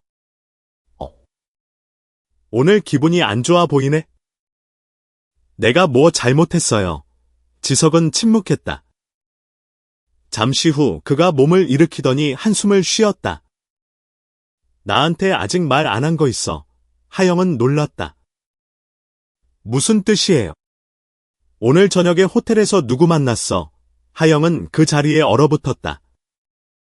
눈빛이 당황으로 흔들렸지만 곧 평정을 되찾으려 애썼다. 당신. 나 미행했어요? 아니야. 친구가 술 한잔하자고 불러서 우연히 거길 지나갔어. 지석이 아내의 눈을 똑바로 쳐다봤다. 애끓는 눈빛이었다. 나한테 뭘 숨기는 거야? 자기 아내가 고급 호텔에 들어가서 낯선 남자랑 악수하는 걸 본 기분이 어떨 것 같아. 하영은 고개를 돌렸다. 얇은 잠옷자락을 쥔 손에 힘이 들어갔다. 그녀가 천천히 대답했다. 당신 배신한 거 아니에요. 단 한 번도 하지만 그 뒤에 이어질 듯한 하지만이라는 말은 돌덩이처럼 무거웠다. 지석은 대답 없이 그녀가 다음 말을 하기를 기다렸다. 그러나 하영은 다시 고개를 숙였고 눈빛이 흐려졌다. 내가 사실대로 말하면 그래도 당신이 날 믿어줄까요? 지석은 자리에서 일어나 베란다로 나갔다. 문틈으로 스며든 차가운 밤바람에 마음이 움츠러들었다. 그는 난간에 팔을 기댄 채 아내를 보지도 대답하지도 않았다. 거실을 지나가던 태호 씨가 우연히 두 사람의 대화를 얼핏 들었다. 그는 걸음을 멈췄지만 차마 들어가지 못하고 살짝 닫힌 문틈 사이로 보이는 부부의 그림자를 조용히 바라보다가 한숨을 쉬며 돌아섰다. 그는 누구보다 잘 알고 있었다. 어떤 비밀은 숨기고 싶어서가 아니라 어디서부터 꺼내야 할지 몰라서 지키게 된다는 것을. 그 역시 상처를 줄까봐 가족의 위태로운 평화를 깨뜨리고 싶지 않아서 아내와 자식에게 비밀을 지켰던 적이 있었다. 태호 씨는 천천히 자기 방으로 돌아갔다. 만약 아무도 먼저 입을 열지 않는다면 저 균열이 언젠가 젊은 부부를 갈라놓는 깊은 틈이 되지는 않을까 덜컥 겁이 났다. 다음 날 아침, 하영은 여느 때처럼 일찍 일어나 아침을 준비했지만 지석은 늦게 일어났다. 그는 피곤한 얼굴로 방에서 나왔고 하영의 시선을 피했다. 하영이 죽 그릇을 건넸지만 그는 마지못해 고개를 끄덕이곤 말없이 앉아 먹었다. 두 사람 사이엔 아무런 대화도 오가지 않았다. 배 여사는 두 사람을 지켜보며 속으로 코웃음을 쳤다. 무슨 일이 있었는지는 몰랐지만 냉랭한 기류를 감지하고는 속으로 생각했다. 분명 또 사소한 일로 싸웠겠지. 그러고는 태호 씨를 돌아보며 작게 속삭였다. 저것 봐. 시집 온 지 얼마나 됐다고 벌써 못된 짓이야. 태호 씨는 대답하지 않았다. 그저 묵묵히 상을 치우는 며느리를 바라보며 조용한 연민을 느낄 뿐이었다. 저 아이는 분명 할 말이 있는데 시어머니와 남편, 그리고 자기 자신까지 수많은 침묵의 겹에 갇혀 있었다. 점심시간이 되자 하영은 다시 방으로 올라가 노트북을 켰다. 화면에서 반사된 빛이 그녀의 지친 얼굴을 비췄다. 회의, 서류, 지시 사항들이 쉴 새 없이 돌아갔다. 하지만 그녀의 마음은 단 한 가지 생각으로 복잡했다. 어떻게 하면 사랑하는 사람이 속았다고 느끼지 않게 진실을 말할 수 있을까? 그녀는 키보드에 손을 얹은 채 한참을 멈춰 있었다. 파트너에게 보내려던 이메일 창은 열려 있었지만 다음 글자를 도저히 칠 수가 없었다. 지금 그녀가 써야 할 말, 해야 할 말은 그녀가 가장 두려워하는 것이었기 때문이다. 이른 아침, 하늘은 이상할 정도로 흐렸다. 짙은 구름이 작은 집의 낡은 기와지붕 위로 불투명한 막을 씌운 듯했다. 평소에 상쾌했던 공기는 숨을 짓누르는 것처럼 무겁게 가라앉았다. 마당에서 지석이 처마 밑에서 오토바이를 끌어냈다. 동작은 굼떴고 발걸음은 느렸다. 하영은 문가에 서서 하얀 손수건을 손에 쥔 채 평소처럼 남편의 옷깃을 닦아주려 했다. 하지만 그녀가 다가서자 지석은 무의식적으로 몸을 살짝 피했다. 아침 인사도 눈길 한 번도 주지 않고 그는 조용히 시동을 걸어 떠나버렸다. 이른 아침 안개 속으로 희미한 엔진 소리와 배기가스만 남긴 채 하영은 손에 손수건을 쥔 채 그 자리에 얼어붙었다. 골목 너머로 사라지는 지석의 뒷모습을 바라보는 그녀의 마음은 무겁게 가라앉았다. 집 안에서는 배 여사가 마당을 쓸며 힐끗 열린 문틈으로 눈길을 보냈다. 그녀는 눈을 가늘게 뜨고 태호 씨에게 말하는 듯 혹은 혼잣말을 하는 듯 중얼거렸다. 이 집에 무슨 일 있어? 내가 보니까 딱 알겠네. 지석이는 어제부터 입 꾹 다물고 있지. 며느리는 눈 퉁퉁 부어서 입술 꽉 깨물고 있지. 말은 안 해도 속으로 전쟁이야. 둘이 뭔가 큰 거 숨기고 있어. 태호 씨는 차를 한 모금 마시며 작게 헛기침을 했지만 아무 말도 하지 않았다. 배 여사가 말을 이었다.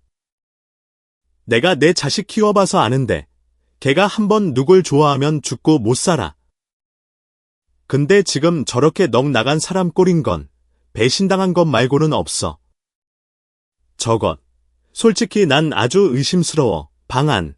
하영은 화장대 앞에 앉아 있었다. 나무 탁자 위에는 결혼 반지가 단정하게 놓여 있었다. 창틈으로 들어온 빛이 낡은 거울 표면에 반사되어 그녀의 붉어진 눈을 비췄다. 그녀가 반지에 손을 대자 모든 기억이 소용돌이처럼 밀려왔다. 두 사람 손에 진실한 사랑 말고는 아무것도 없던 시절, 어느 햇살 가득한 오후 마을 어귀에서 지석이 이 반지를 주던 날. 그때 하영은 사랑하는 사람과 함께하기 위해 모든 화려함을 숨기고 정말 소박하게 살겠다고 다짐했었다. 하지만 이제 모든 것이 통제 불능 상태로 빠져들고 있었다. 그저 몇 번의 만남, 몇 번의 호화로운 장소 방문만으로 그렇게 오랫동안 숨겨왔던 비밀이 금이 간 항아리에서 물이 새듯 흘러나올 줄은 몰랐다. 그리고 선량하고 순박했던 남자, 지석은 바로 그녀의 침묵 때문에 점점 그녀에게서 멀어지고 있었다. 하영은 자문했다. 만약 모든 것을 털어놓는다면 이 사랑은 과연 그대로일까? 저녁이 되어 배 여사가 부엌에 들어왔다. 설거지하는 하영을 보며 그녀가 고개를 저었다. 요즘 애들은 참 이상해. 남편이 저렇게 죽을 상인데 뭐 하나 묻지도 않고 꼭 남 같아. 하영은 대답하지 않았다. 물소리와 그릇 부딪히는 소리만 들릴 뿐이었다. 배 여사가 혀를 찼다. 내가 한마디 하는데 남자가 아내를 못 믿기 시작하면 끝은 뻔해. 내가 보기에 이 집구석 조만간 이혼하겠어. 마침 지나가던 태호 씨가 그 말을 듣고 한마디 했다. 재수 없는 소리 마시오. 집집마다 사정이 있는 법인데 당신이 말 보태면 더 복잡해져. 하지만 배 여사도 지지 않았다. 내가 맞는 말 했지. 제가 뭘 그렇게 숨기는 게 많아. 맨날 몰래 일찍 나가고 늦게 들어오고. 요즘엔 지석이가 매일 술이나 마시고. 이게 조용할 날이 있겠냐고 하영은 입술을 깨물었다. 눈물이 싱크대로 떨어져 흐르는 물에 섞여 들어갔다. 그날 저녁, 지석은 저녁을 먹으러 집에 오지 않았다. 친구랑 약속 있어 짧은 문자 한 통만 보냈다. 하영은 문자를 읽고 심장이 조여드는 것을 느꼈다. 두 사람 사이의 거리가 이미 넘을 수도, 이름 붙일 수도 없는 두꺼운 벽이 되어버린 것 같았다. 지석은 공단 근처의 작은 술집으로 갔다. 직장 동료들이 자주 모이는 곳이었다. 그는 소주 한 병을 시켜 잔에 따랐지만 마시지는 않고 멍하니 밖을 지나가는 차들만 바라봤다. 친한 동료인 민철이 그의 어깨를 툭 쳤다. 왜 그래? 요즘 너 영 안 좋아 보인다. 지석이 억지 웃음을 지었다. 아무래도 와이프랑 이젠 서로 이해를 못하는 것 같다. 왜? 싸웠어? 아니. 그냥 내 아내가 예전에 내가 사랑했던 그 사람이 아닌 것 같아. 너무 달라졌어. 마치 두 개의 삶을 사는 사람처럼 민철이 혀를 차며 친구에게 술잔을 밀어주었다. 마셔. 요즘 여자들 이상해. 나도 많이 봤어. 겉으로는 상냥한데 속으로는 온갖 수 다 쓰는 거. 너 조심해라. 지석이 한 모금 마셨다. 목구멍으로 뜨거운 술이 넘어갔지만 이상하게도 심장은 차갑게 식어갔다. 민철은 잠시 생각에 잠겼다가 물었다. 근데 내 아내 이름이 뭐랬지? 지석이 짧게 대답했다. 송하영. 왜? 민철이 갑자기 휴대폰을 열어 이메일을 뒤지기 시작했다. 잠시 후 그가 눈을 크게 떴다. 야. 내가 이래라 저래라 할 건 아닌데 이 이름. 우리 거래처 회사 대주주 이름이랑 똑같다. 이름이랑 생년월일이 정확히 일치해 지석은 그대로 굳어버렸다.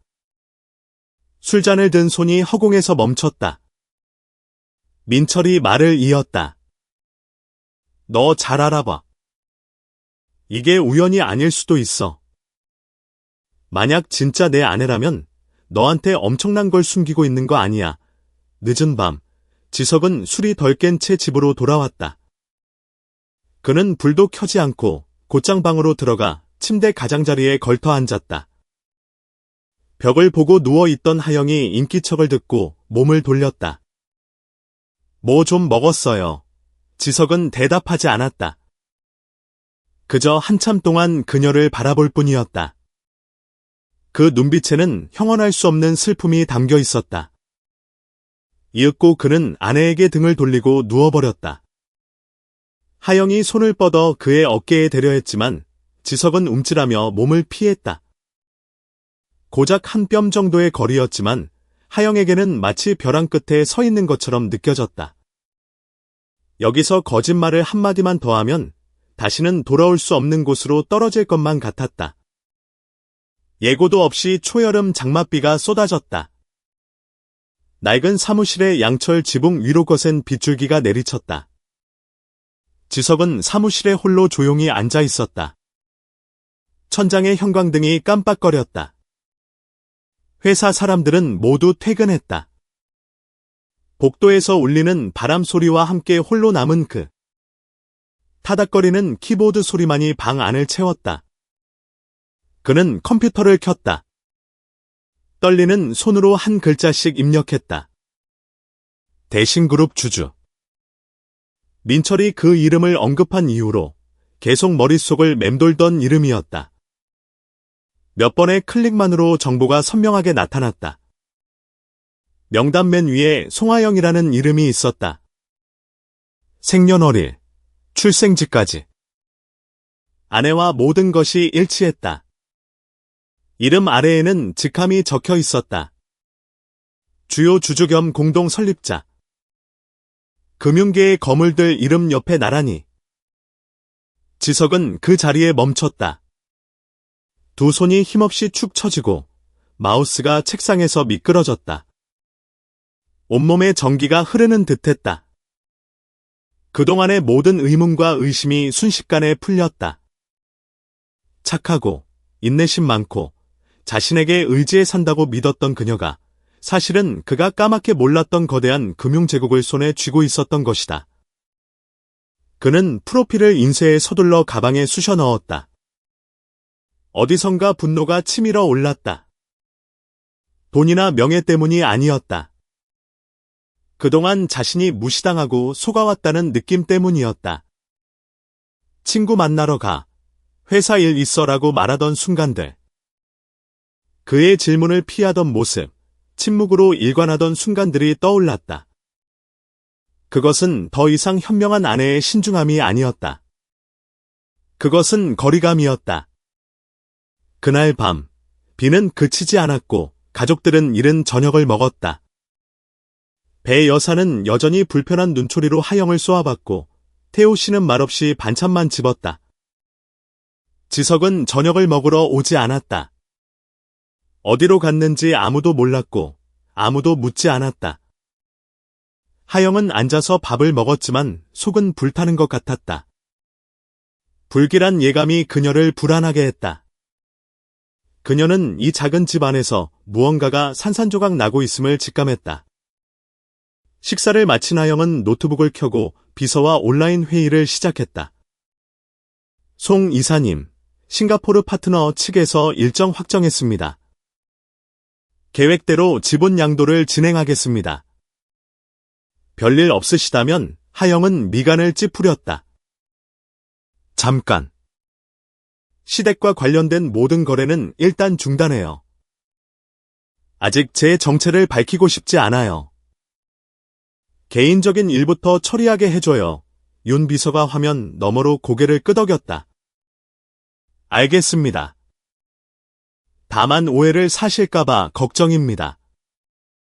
괜찮아요. 슬슬 마주해야 할 때가 된 것 같네요. 회의가 끝났다. 하영은 말없이 앉아 있었다. 화면에서 새어나온 빛이 그녀의 슬픈 얼굴을 비췄고 결혼 반지가 마치 답없는 질문처럼 반짝였다. 문이 벌컥 열리고 지석이 들어섰다. 흠뻑 젖은 몸, 젖어버린 가방을 든 그는 말 한마디 없이 곧장 책상으로 다가가 구겨지고 가장자리가 젖은 종이 한 장을 꺼내 하영 앞에 내던졌다. 이게 뭐야? 하영은 깜짝 놀랐다. 그녀가 종이를 집어들자 눈이 커졌다. 대신그룹 주주명부 사본이었고 송하영이라는 이름이 굵게 인쇄되어 있었다. 지석이 팔짱을 끼고 낮은 목소리로 말했다. 그랬군. 지금까지 이런 사람이었어. 나한테 모든 걸 숨기고.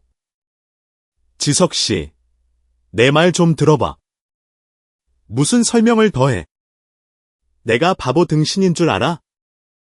당신 이름으로 회사를 운영하고, 회의하고, 호텔에서 손님들 만나고 다녔지. 나한테 숨기고, 이 가족들한테도 숨기고. 대체 왜? 하영은 고개를 숙였다. 울지는 않았지만 숨을 천천히 내쉴 뿐이었다. 난 오빠가 돈 때문에 날 사랑하는 걸 원치 않았어. 사랑하는 사람과 화려한 껍데기가 아닌 내 본 모습 그대로 살고 싶었어. 지석이 비웃었다. 하지만 넌 솔직하지 않았지. 이중 생활을 한 거야. 넌 회장님이고 난 내가 동정하는 무능한 남편이었군. 하영이 벌떡 일어섰다. 오빤 무능하지 않아. 난 오빠라는 사람 자체를 사랑했어. 나에게 처음으로 평온함을 느끼게 해준 사람이었어. 난 단지 그걸 지키고 싶었을 뿐이야. 돈이나 지위에 휘둘리지 않는 이 감정을 지석은 침묵했다. 밖에서는 바람이 거세게 불며 유리창을 세차게 두드렸다. 작은 방 안이 순식간에 숨막히게 변했다. 거실에서 배 여사는 숨죽여 모든 것을 듣고 있었다. 심장이 거세게 두근거렸다. 태호 씨를 쳐다봤지만 그는 아무 말 없이 묵묵히 참한 딸일 뿐이었다. 세상에, 그런 거였어. 그녀가 중얼거렸다. 그러니까 저것이 보통 내기가 아니었네. 방 안에서 지석이 의자에 주저앉으며 두 손으로 머리를 감쌌다. 그거 알아. 날 가장 아프게 하는 건 내가 부자라서도 가난해서도 아니야. 날 믿지 못했다는 거야. 내가 널 솔직하게 대할 만큼 널 이해하고 사랑한다고 믿지 못한 거지. 하영이 다가가 그의 어깨에 조용히 손을 얹었다. 오빠를 잃을까봐 두려웠어. 아내가 돈 많은 걸 알고 변해버린 남자들을 수없이 봤거든. 오빠가 변하는 걸 원치 않았어. 언젠가 오빠가 이해해 줄 거라 믿었기에 비밀로 한 거야. 지석은 여전히 말이 없었다. 밖에 빗줄기가 조금씩 잦아들며 흩뿌리기 시작했다. 태호 씨가 방 앞을 지나가다 잠시 멈춰 섰고 이내 조용히 발걸음을 옮겼다. 그의 눈에는 슬픔과 연민이 뒤섞여 있었다. 그는 이해했다. 가장 깊은 감정일수록 침묵과 자존심 때문에 시험에 든다는 것을. 녹슨 울타리 사이로 바람이 거칠게 불었고 양철 지붕에 부딪혀 철커덩거리는 소리를 냈다. 작은 단층집이 밤 공기 속에서 떨고 있는 듯했다. 폭풍우 속에서 전등이 깜박거렸다. 낡은 부엌에서 그릇 부딪히는 소리가 나더니 이내 정적을 깨는 고함이 터져 나왔다. 잘났네. 정말. 송하영. 그렇게 이중생활하면서 부끄럽지도 않아 지석이 집 한가운데에 서 있었다. 얼굴은 붉게 상기되었고 아내가 대주주로 이름이 박힌 서류를 굳게 쥐고 있었다. 목소리는 쉬어 있었지만 한마디 한마디가 이미 들끓는 분위기를 찢는 듯 날카로웠다. 하영은 말없이 서 있었다. 울지는 않았지만 두 눈은 이미 붉어져 있었다. 심장이 조여들었고 지석의 말 한마디 한마디가 그녀가 지켜온 믿음을 후려치는 것 같았다. 난 진심 하나 믿고 결혼했어. 그런데 넌 첫날부터 날 속였어. 지석이 말을 이었다. 어둠 속에서 슬리퍼 끄는 소리가 들려왔다. 배 여사가 안방에서 머리를 풀어헤친 채 당장이라도 무슨 일을 낼 듯한 얼굴로 들어섰다. 내가 알아봤지. 처음부터 내가 제삭수가 노랗다고 했잖아. 꽃뱀 짓에 가난한 척 연기하더니 이제야 꼬리가 잡힌 거지. 그녀가 하영에게 다가서며 불타는 듯한 눈으로 쏘아붙였다. 여기가 내년이 사람 간보는 놀이터야. 부자면서 불쌍한 척을 해. 내가 이 집구석을 전부 우습게 본 거냐고. 하영은 입술을 깨물며 부들부들 떨었지만 간신히 평정을 유지하려 애썼다. 그녀는 반응하지도 변명 한마디 하지도 않았다. 태호 씨도 안방에서 급히 달려나와 이 혼란스러운 광경을 보고는 말리려 나섰다. 다들 그만해. 무슨 일이든 차근차근 얘기해. 밤도 깊었고 이웃들 다 듣겠어. 하지만 그의 말이 채 끝나기도 전에 배 여사가 소리쳤다. 당신은 가만히 좀 있어. 맨날 저것만 편들고. 저게 우리 집안을 어떻게 속여먹었는지 알기나 해.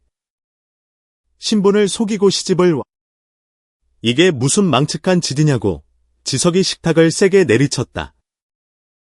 어머니, 그만 좀 하세요. 그는 하영을 돌아봤다. 눈에는 분노와 무력감이 뒤섞여 있었다. 내가 그동안 꼭두각시처럼 노란한 기분인 거 알아. 하영은 고개를 숙였다. 낡은 타일 바닥으로 눈물이 뚝뚝 떨어졌다. 그녀의 마음속엔 더 이상 두려움이 없었다. 그저 깊은 공허함만이 자리했다. 오빠를 속이려던 게 아니야. 난 그냥 평범한 사람으로 사랑받고 싶었어. 회장님이나 재벌이 아니라. 오빠가 날 알게 되면 이 진실한 사랑을 잃을까봐 두려웠어. 하영이 조용히 말했지만 아무도 귀 기울여 듣지 않았다. 지석은 등을 돌린 채 아무 말도 하지 않았다. 그는 달아빠진 슬리퍼를 신고 밖으로 성큼성큼 나갔다. 배 여사가 등 뒤로 소리쳤다. 가라 가. 저 가식덩어리 때문에 이 집안 풍비박산나게 생겼으니 문이 세차게 닫히며 문틀이 삐걱거렸다. 밖에는 바람이 거세게 불었고 나뭇가지가 처마를 후려치는 소리가 마치 전쟁의 북소리처럼 울렸다. 집 안에서 하영은 바닥에 주저앉았다. 눈물은 바람 소리와 뒤엉켰고 두 어깨가 가늘게 떨렸다. 하지만 이번에는 억울함을 참는 것이 아니라 깨달음이었다. 태호 씨가 며느리 곁에 앉아 가만히 어깨에 손을 얹었다. 그의 얼굴은 한층 더 늙어 보였지만 걱정스러운 눈빛 속에는 온기가 있었다. 아가, 내가 아기가 없었다는 거 안다. 그저 이 집이 좁기도 하지만 사람 마음은 더 좁아서 그런 게지. 그래도 진심으로 아끼면 다 풀릴 방법이 있는 법이다. 하영이 고개를 들자 눈물은 이미 말라 있었다. 그녀는 방으로 들어가 휴대폰을 들었다. 화면을 몇 번 쓸어내리던 손가락이 멈췄다. 윤 실장, 나예요. 내일 아침 기자회견 준비해줘요. 장소는 임페리얼 호텔. 모든 걸 공개할 거예요. 더는 숨기지 않아. 그녀는 전화를 끊고 거울 앞에 서서 자신을 똑바로 바라봤다. 수수한 홈웨어, 대충 묶은 머리, 화장기 없는 민낯이었지만 그녀의 눈에는 결의가 타오르고 있었다. 배 여사는 여전히 거실에 앉아 팔짱을 낀 채 무어라 중얼거리고 있었다. 태호 씨가 물 한 잔을 따라 그녀에게 건넸다. 바람처럼 가벼운 목소리였다. 당신, 말 좀 줄이는 게 어떻소? 사람이 진심을 보이는데 자꾸 그렇게 꼬투리만 잡으면 언젠가 당신 곁엔 아무도 안 남아. 그따위 가식적인 마음 필요 없어. 그녀는 물잔을 옆으로 밀쳐버렸고 물이 바닥으로 쏟아졌다. 태호 씨는 고개를 저으며 한숨을 내쉬었다. 바깥의 폭풍우는 아직 그치지 않았지만 그 작은 집 안에는 더 격렬한 폭풍, 즉 사람의 마음이 휘몰아치고 있었다. 그날 밤 아무도 잠들지 못했다. 지석은 어디로 갔는지 알 수 없었다. 하영은 밤새 뒤척였다. 마음은 무거웠지만 한편으로는 처음으로 조금 가벼워진 것을 느꼈다. 모든 것을 잃고 상처받을지라도 적어도 자신에게 솔직해졌기 때문이었다. 그날 아침 해가 뜨기도 전에 파문이 온 동네 구석구석을 휩쓸었다. 한 대형 방송사의 아침 뉴스에 푸른빛의 개량 한복을 입은 한 여성이 화려한 조명 아래 환하게 등장했다. 저희는 지금 대신그룹 회장의 공식 기자회견이 열리고 있는 임페리얼 호텔에 나와 있습니다. 앵커가 마이크를 통해 말했다. 비좁은 단층집의 텔레비전 화면이 환하게 빛났다. 부엌에서 배 여사는 묵묵히 나무를 다듬고 있었지만 귀에는 익숙한 아침 뉴스 소리가 맴돌았다. 온화한 미소와 단호한 눈빛, 또렷한 목소리를 가진 하영의 얼굴이 화면에 나타나자 배 여사는 칼을 떨어뜨려 하마터면 손을 벨 뻔했다. 수저통에 젓가락이 요란한 소리를 내며 바닥에 떨어졌다. 세상의 맙서사, 그녀는 화면에서 눈을 떼지 못한 채 중얼거렸다. 날씨는 여전히 쌀쌀했지만 이마에는 식은땀이 배어나왔다. 하영은 수십 대의 카메라 렌즈 앞에 서 있었다. 눈부신 조명에도 그녀는 눈 하나 깜박이지 않았다. 단아한 한복에 머리를 단정히 빗어 넘긴 그녀에게서는 배 여사가 상상조차 못했던 위엄과 우아함이 뿜어져 나왔다. 저는 대신그룹 현 회장, 송하영입니다. 하영이 입을 열었다. 낮고 또렷한 목소리였다. 아마 많은 분이 저를 다른 모습, 다른 신분으로 만나보셨을 겁니다. 오늘 저는 더 이상 숨기지 않기로 했습니다. 기자회견장 아래가 웅성거리기 시작했다. 카메라 플래시가 쉴 새 없이 터졌다. 기자들은 연신 손을 들었다. 저는 부유하게 태어나지 않았습니다. 하지만 가정에 큰 병고를 겪은 후 부모님이 남기신 재산을 상속받게 되었습니다. 정체를 밝히면 사람들이 더 이상 제 본 모습을 봐주지 않을 거라 생각했습니다. 그래서 진실한 사랑을 받기 위해 더 평범한 삶을 선택했습니다. 그 시각, 지석이 일하는 건설회사 사무실의 벽걸이 TV에도 같은 뉴스가 나오고 있었다. 그는 커피 잔을 들고 있다가 그대로 굳어버렸다. 하영의 얼굴이 나타났고 그녀가 하는 말 한마디 한마디가 머릿속에 박혔다. 송하영. 그가 중얼거리며 커피 잔을 책상에 내려놓았다.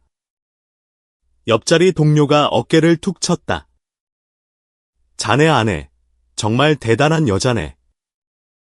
나라면 쪽팔려서 얼굴도 못 들고 다니겠구먼. 지석은 아무 말도 하지 않았다. 눈시울이 붉어졌고 입술을 굳게 다물었다. 작은 집 안에서 배 여사는 비틀거리며 의자에 주저앉았다. 날카롭던 노년의 두 눈은 이제 초점을 잃고 텅 비어 있었다. 태호 씨가 마당에서 주전자를 들고 들어왔다. 무슨 일이라도 있어? 당신이나 봐요. 똑똑히 보라고 배 여사가 TV 화면을 가리켰다. 손이 기력 하나 없이 떨리고 있었다. 태호 씨는 주전자를 내려놓고 화면을 올려다봤다. 마치 어깨에 무거운 짐을 내려놓은 사람처럼 평온했다. 저의 침묵이 누군가에게 상처가 되었다면 사과드립니다. 하지만 저는 이 길을 택한 것을 후회하지 않습니다. 덕분에 누가 저에게 진심인지 알게 되었으니까요. 회견장의 박수 소리가 울려 퍼졌다. 한 젊은 여기자가 울먹이며 물었다. 그동안 감내해온 시간들이 가치 있었다고 생각하십니까? 하영이 먼 곳을 바라봤다. 가치 없는 일이었다면 진작에 포기했을 겁니다. 그날 오후 낡은 기와지붕 위로 비가 흩뿌렸다. 먼지 낀 유리창에 긴 자국을 남기며 흘러내렸다. 작은 집은 침묵에 잠겨 스산했다. 한때 배 여사가 이래라 저래라 하던 부엌에는 이제 벽시계의 느린 초침 소리와 치우지 못한 밥솥에서 식은 밥 냄새만 감돌았다. 배 여사는 멍하니 앉아 있었다. 지석과 하영의 결혼사진이 탁자 위에 놓여 있었다. 그녀의 시선은 사진에 고정되었다. 사진 속 하영은 여전히 지석의 어깨 뒤에 수줍게 기대어 조심스러운 미소를 짓고 있었다. 그때 그녀는 말했었다. 형식만 갖춘 거지. 이게 무슨 초라한 결혼이냐고. 그런데 이제와 그 사진이 그녀의 심장을 저미게 했다. 그날 하영의 눈빛은 TV에서 본 당찬 모습과는 달랐다. 분명 같은 사람이건만 지금은 낯설면서도 고통스러울 만큼 가깝게 느껴졌다. 그녀는 식어 빠진 찻잔을 들었다. 손이 떨렸다. 차는 더 이상 뜨겁지 않았지만 그녀의 속은 불에 타는 듯했다. 자신이 내뱉었던 옛말들이 북풍처럼 기억을 후벼 팠다. 내가 우리 오빠를 돈줄로 알아. 어디서 굴러먹던 뼈다귀인지. 이 집안은 너 같은 거 안 받아들여. 말은 참 청산유수네. 남자 홀리는데 도가 텄구나. 그녀가 내뱉었던 모든 말이 이제 칼날이 되어 자신을 베고 있었다. 지금까지 그녀는 자신이 옳다고만 생각했다. 시집 왔으면 복종하고 며느리는 제 분수를 알아야 한다고. 작고 여린 체구의 나지막한 목소리를 가진 하영은 그녀에게 눈의 가시였다. 감히 고개를 쳐들고 살아서, 허락도 없이 사랑해서, 원망 없이 감내해서. 마당에서 태호 씨가 고추대를 묶어주다 말고 하늘을 올려다봤다. 그가 조용히 물었다. 아까부터 거기 앉아 있었소. 그녀는 대답하지 않았다. 아직도 화가 안 풀렸소? 화난 게 아니오. 그녀의 목소리가 갈라졌다. 후회하는 중이오. 태호 씨가 고개를 끄덕였다. 목소리가 낮아졌다. 이제라도 잘못을 알았으면 됐소. 우리 며느리, 좋은 애야. 난 진작 알았지. 당신만 인정하지 않았을 뿐. 배 여사는 손수건을 꽉 쥐고 천천히 일어섰다. 그녀는 부엌으로 가 녹차 물을 한 대야 받았다. 하영이 외갓집 생각난다며 좋아했던 것이었다. 그녀는 조심스럽게 물을 부었다. 옅은 김이 피어올랐다. 이윽고 깨끗한 수건 하나를 챙겨 쟁반에 가지런히 놓았다. 낡은 공책을 찢은 종이에 그녀는 떨리는 손글씨로 몇 자 적었다. 어미가 잘못했다. 미안하다, 아가. 이 사과가 너무 늦은 걸 알지만 그래도 내가 읽어주길 바란다. 그녀는 종이를 접어 찻잔 아래 끼워 넣고는 조용히 쟁반을 들고 하영의 방문 앞으로 갔다. 그 방은 오랫동안 그녀에게 없는 공간이나 마찬가지였다. 한 번도 가까이 가본 적도, 노크 한 번 해본 적도 없었다. 오늘 난생 처음으로 배 여사는 손을 들어 조심스럽게 3번 노크했다. 대답이 없었다. 다시 한 번. 그녀는 나무문에 손을 얹고 안에 숨소리라도 들으려는 듯 뺨을 기댔다. 아가, 나다. 방 안에서 하영은 책상에 앉아 있었다. 눈은 붉게 충혈되어 있었다. 그녀는 문자를 읽었고 첫 번째 노크 소리도 들었지만 바로 문을 열 수 없었다. 화가 나서가 아니었다. 마음을 진정시킬 시간이 필요했다. 배 여사는 문 앞에 무릎을 꿇고 주저앉았다. 두 손으로 무릎을 감쌌다. 빗방울이 굵어지기 시작했고 그녀의 머리카락과 옷자락을 적셨다. 순간 문이 벌컥 열렸다. 하영이 서 있었다. 화장기 없는 얼굴, 흐트러진 머리, 눈은 부어 있었지만 원망의 빛은 없었다. 배 여사가 고개를 들어 수년간 외면했던 하영의 눈과 마주쳤다. 아가, 내가 그녀가 말하며 일어서려 했지만 다리에 힘이 풀렸다. 하영이 황급히 그녀를 부축해 안으로 들였다. 아무도 말이 없었다. 처마 끝에 떨어지는 빗소리, 문틈을 파고드는 바람소리, 그리고 방 안에 퍼지는 은은한 녹차 향기뿐이었다. 배 여사는 울음을 터뜨렸다. 훌쩍이는 것이 아니라 자신이 늘 옳다고 믿었던 사람의 목매인 통곡이었다. 내가 몰랐다. 정말 몰랐어. 내가 너를 얼마나 힘들게 했는지. 하영이 손수건을 꺼내 그녀의 머리에 묻은 빗물을 닦아주었다. 내가 너무 잘나서 이 어미를 무시할까봐 겁이 났다.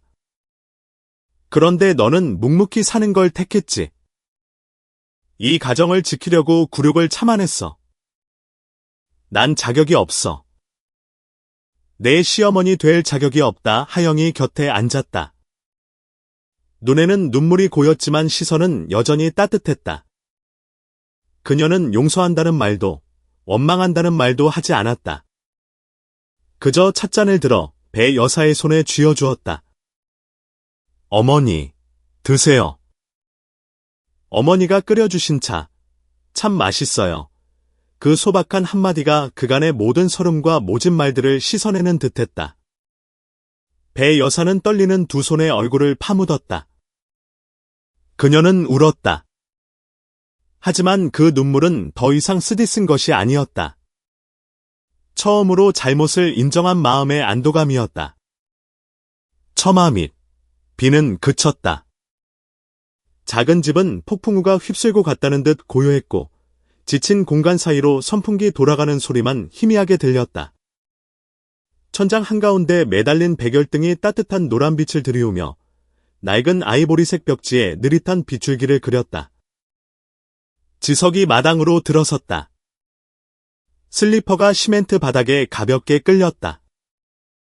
아무도 말이 없었다.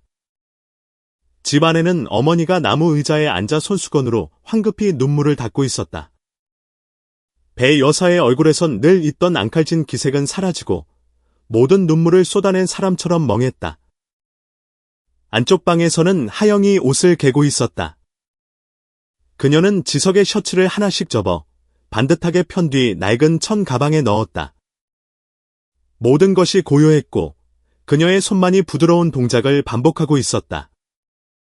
지석은 문지방에 멈춰 섰다. 그 광경을 본 그의 눈이 무언가에 꽉 막힌 듯 먹먹해졌다. 순간 모든 편견과 분노, 자존심이 연기처럼 쓰러지는 것 같았다. 하영아, 그가 목소리를 냈고 그녀가 돌아봤다. 원망도, 분노도 없는 그저 평온한 눈빛이었다. 그 평온함 속에서 지석은 자신이 한없이 작고 나약하게 느껴졌다.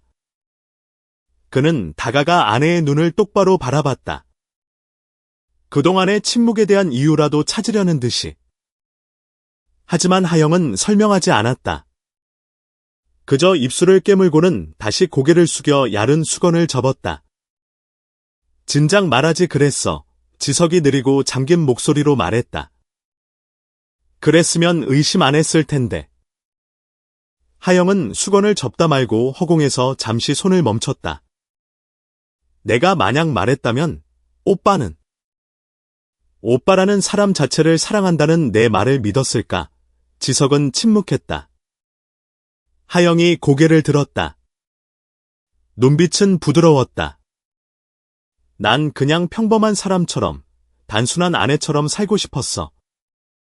오빠랑 같이 밥하고, 빨래하고, 어려운 날들을 함께 견디면서. 난 모든 걸 가졌었지만 내가 가장 원했던 건 신분이나 조건 없는 사랑이었어. 밖에 앉아있던 배 여사는 모든 말을 조용히 듣고 있었다. 심장이 조여들었다. 그토록 미움받던 며느리가 남편에게, 이 가족에게 여전히 고운 말을 꼴을 줄은 상상도 못했다. 지석이 하영의 곁에 앉았다. 그의 눈시울이 붉어지며 목이 메었다. 미안해. 내가 널 지켜주지 못했어. 내가 널 혼자 모든 걸 감당하게 했어. 네가 맞았어. 내가 틀렸어. 하영이 조용히 고개를 저었다. 난 내가 옳고 오빠가 틀렸다고 생각한 적 없어. 우린 각자 두려움이 있었던 거야. 난 과거 때문에 상처받는 게, 오빤 속는 게 두려웠지. 하지만 우리가 아직 사랑한다면 서로를 이해하는 법을 배울 수 있잖아. 그치? 지석은 아내를 바라봤다.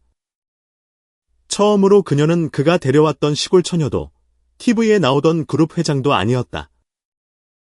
지금 그의 앞에는 오직 그의 아내만이 있었다. 그 이상도, 그 이하도 아니었다.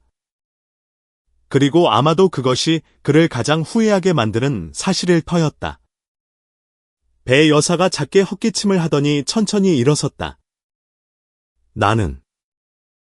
나는 방에 들어가 좀 쉬어야겠다. 그녀는 천천히 방으로 걸어갔다. 하영을 다시 한번 힐끗 쳐다보는 것을 잊지 않았다. 더 이상 꼬투리 잡으려는 눈빛이 아닌 뒤늦은 연민이 담겨 있었다. 태호 씨가 처마 밑에서 들어와 따뜻한 찻잔을 탁자에 놓았다. 그는 별말 없이 곁에 앉아 고개를 끄덕였다. 눈빛이 따뜻했다. 지석이 하영의 손을 꽉 잡았다. 다시는 너 혼자 그렇게 두지 않을게. 밖에서 누가 뭐라고 하든 내가 내 곁에 있을게. 하영이 아침 바람처럼 부드럽게 미소 지었다. 한 사람의 가치는 돈에 있는 것이 아니라 서로를 위해 어떻게 사느냐에 달려 있었다. 지석은 고개를 끄덕였다. 그의 눈이 빛났다. 가슴 속 무언가가 무너져 내리는 듯했다. 고통이 아니라 내려놓음이었다. 체면을 버리고 이기적인 자아를 버리고 가장 소중한 것, 지금 곁에 앉은 아내를 지키기로 한 것이다. 마당에는 비가 그치고 하늘이 개고 있었다. 집안의 불빛은 여전히 따뜻했고 이번에는 그 따스함이 사람들 마음속에도 스며들었다. 이른 아침, 마을 마당 앞 느티나무 잎사귀 새로 햇살이 스며들 무렵 동네 어기찻집은 이미 이야기꽃으로 시끌벅적했다. 뜨거운 찻주전자에서는 김이 모락모락 피어올랐다. 화씨 아주머니는 낡은 신문을 뒤적였지만 눈은 온통 새로운 이야깃거리에 끼어들 사람을 찾고 있었다. 오씨 아저씨가 찻잔에 물을 따르며 나지막하지만 또렷한 목소리로 말했다. 듣자 하니 배 여산의 며느리가 그렇게 큰 그룹 회장이라며. 돈이 물처럼 많다는데 그 단층집에서 살았단 말이야. 나물이랑 생선 조림 같은 거 먹고 사는 게 내가 알던 부잣집 애들이랑은 영딴판이더군. 화씨 아주머니가 눈을 흘기며 아는 채 고개를 끄덕였다. 나도 들었어. 근데 걔가 참 싹싹했잖아. 장 보러 갈 때도 플라스틱 바구니 들고 다니고 저기 개천 옆 노점에서 칼국수 사 먹고 어디 하나 거만한 구석이 없었어. 자파점 딸 나영 씨가 끼어들었다. 어제는 동네 꼬마들한테 공책도 사주던데요. 3월 됐다고 작은 선물 주는 거래요. 누가 달라고 한 것도 아닌데 소문은 들불처럼 번져나갔다. 칭찬하는 사람, 감탄하는 사람, 하영이 처음 시집왔을 때처럼 꽃뱀 운운하는 사람은 아무도 없었다. 그들의 말투도 시선도 완전히 달라져 있었다. 그때 하영이 장에서 돌아오고 있었다. 손에는 채소와 수박이 가득 담긴 바구니가 들려 있었다. 화장기 없는 얼굴, 단정하게 묶은 머리, 옅은 파란색 홈웨어를 입은 그녀 곁에는 배 여사가 있었다. 혹여 며느리가 미끄러질세라 팔꿈치를 가볍게 잡은 채였다. 찻집에 둘러앉아 있던 무리는 그 모습에 잠시 말을 얻다. 동네 아이들이 먼저 달려와 소리쳤다. 하영이 아줌마! 아줌마! 저희한테 또 책 읽어주기로 한 거 맞죠? 하영이 웃으며 바구니를 내려놓고 아이들 머리를 하나하나 쓰다듬었다. 그럼. 이번 주말에 아줌마 시간 나니까 마을 회관에서 만나자. 근처에 서 있던 한 할머니가 고개를 저으며 감개무량한 듯 말했다. 우린 다 제가 콧대 높은 서울 계집애인 줄 알았지? 세상에, 우리 총것들보다 더 정이 많아. 배 여사가 돌아보며 허리에 손을 척 얹고는 꾸짖듯 말했다. 오늘부터 내 며느리한테 꽃뱀이라고 하는 사람 있으면 내가 아가리를 찢어버릴 거야. 알았어. 걘 착해 빠졌고 남편 아끼고 시댁 식구들 위할 줄 아는 애야. 근데 당신들은 그때 그따위로 말했지. 생각할수록 창피해 죽겠네. 사람들이 와르르 웃었다. 예전의 험담들은 모두 사라진 듯했다. 태호 씨가 뒤편에서 찻주전자를 들고 나와 덤덤하게 거들었다. 나도 처음엔 놀랐지만 저 애 사는 거 보면 가정교육을 참 잘 받았다는 게 느껴져. 돈에 기대지도 않았고 누구 하나 자기보다 아래로 본 적이 없어. 마음이 고운 사람이나 할 수 있는 일이지. 화씨 아주머니가 하영을 향해 전보다 훨씬 부드러운 목소리로 물었다. 근데 아가, 어떻게 그렇게 감쪽같이 속였어? 이제 유명해졌으니 기자들이 몰려올 텐데 어떻게 하영이 웃으며 고개를 저었다. 숨긴 거 아니에요. 아주머니?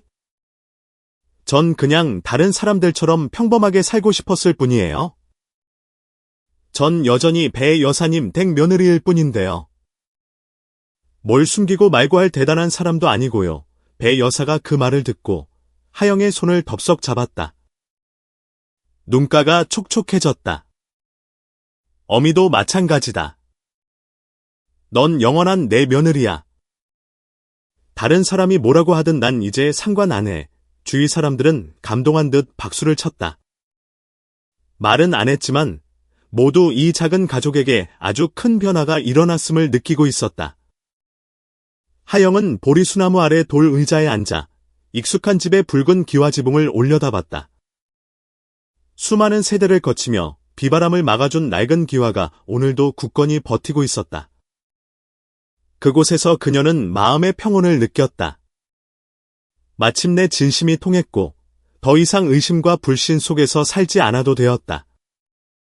주머니 속 휴대폰이 울렸다. 하영이 꺼내 발신인을 확인했다.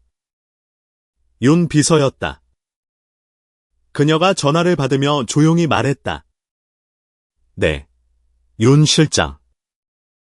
나예요. 수화기 너머로 활기찬 목소리가 들려왔다. 네, 이사님. 해외 파트너사에서 자택으로 직접 방문하고 싶다고 요청했습니다. 회장님께서 지역사회와 어울려 사시는 모습에 깊은 감명을 받았다고 합니다. 강인함과 인자함을 동시에 갖춘 한국 여성을 직접 뵙고 싶다고요. 하영이 옅은 미소를 지으며 여전히 푸른 하늘을 바라봤다. 그래요. 일정 잡아요. 난 숨길 거 하나 없어요. 그냥 데친 나물이랑 고등어 조림, 새우젓. 그리고 사람 아끼는 마음은 그대로라고 전해줘요. 태호 씨가 며느리를 보며 고개를 끄덕였다. 배 여사는 눈을 빛내며 하영의 손을 꼭 잡은 채 서 있었다. 그리고 그 작은 동네 사람들. 그들은 오늘 한때 미움받고 무시당했던 한 며느리에 대한 특별한 이야기를 자손들에게 들려줄 것이다. 그녀가 돈 때문이 아니라 너무나도 진실한 정과 의리, 그리고 선량한 삶의 태도로 온 동네 사람들의 마음을 돌려놓았다는 이야기를 말이다. 이른 아침, 마을 마당 앞행나무 가지 새로 첫 햇살이 스며들며 붉은 깃발이 나부끼는 마을 길을 비췄다. 마을 사람들은 이미 한복을 곱게 차려입고 이 고장의 가장 큰 명절 중 하나인 전통 침선 축제를 준비하느라 분주했다. 공기 중에 은은하게 퍼지는 향내음이 마당 안에서 울려 퍼지는 풍물소리와 어우러져 사람들의 마음을 들뜨게 했다. 마당으로 모여드는 인파 속, 하영이 단순하면서도 기품 있는 아이보리색 한복을 입고 나타났다. 머리는 단정하게 쪽을 젓고 온화한 눈빛에는 평온함이 감돌았다. 곁에는 수많은 오해를 겪었던 남편 지석이 숨길 수 없는 자랑스러운 눈빛으로 아내와 나란히 걷고 있었다. 배 여사도 과일과 향이 담긴 바구니를 든 채 뒤따랐다. 좀처럼 보기 힘든 환한 얼굴이었다. 하영이 특별히 맞춰준 붉은색 비단 한복을 곱게 차려입었다. 그녀가 가는 곳마다 마을 사람들이 인사를 건넸다. 배 여사님 오늘 아주 체면이 서시네요. 며느님이 저렇게 예쁘고 능력도 좋으니? 내가 뭘 했어. 하영이가 착하다고. 아무나 사람 볼 줄 아나. 배 여사는 그저 웃기만 했다. 가끔 며느리를 바라볼 때면 금방이라도 터질 듯 물이 차오르는 것처럼 눈시울이 붉어졌다. 축제 무대 위에서는 태호 씨가 가야금을 연주하고 있었다. 그의 깊고 따뜻한 가락이 마당에 울려 퍼지자 온 마을이 숨을 죽였다. 사람들은 그 가락 속에서 아련한 기억과 이어진 세대들에 대한 염원을 느꼈다. 연주가 끝나자 사회자가 하영을 무대 위로 불렀다. 그녀가 올라서자 부드러우면서도 또렷한 목소리가 넓은 공간에 울려 퍼졌다. 저는 전통 침선 장인의 집안에서 태어났습니다. 성공하기 위해서는 뿌리를 버려야 한다고, 다른 이름과 신분으로 살아야 한다고 생각했던 때도 있었습니다. 하지만 이 모든 일을 겪으며 깨달았습니다. 결국 자기 자신에게 솔직할 때만이 가장 온전하고 아름다운 삶을 살 수 있다는 것을요. 마당 가득 박수 소리가 터져나왔다. 앞줄에 앉은 한 노인이 껄껄 웃으며 무릎을 쳤다. 저 말이 맞지? 요즘 젊은 것들이 뿌리를 알 줄 아네. 하영이 고개 숙여 인사하고 내려왔다. 그녀의 손에는 마을을 위해 준비한 큰 봉투가 들려 있었다. 사회자가 큰 소리로 읽었다.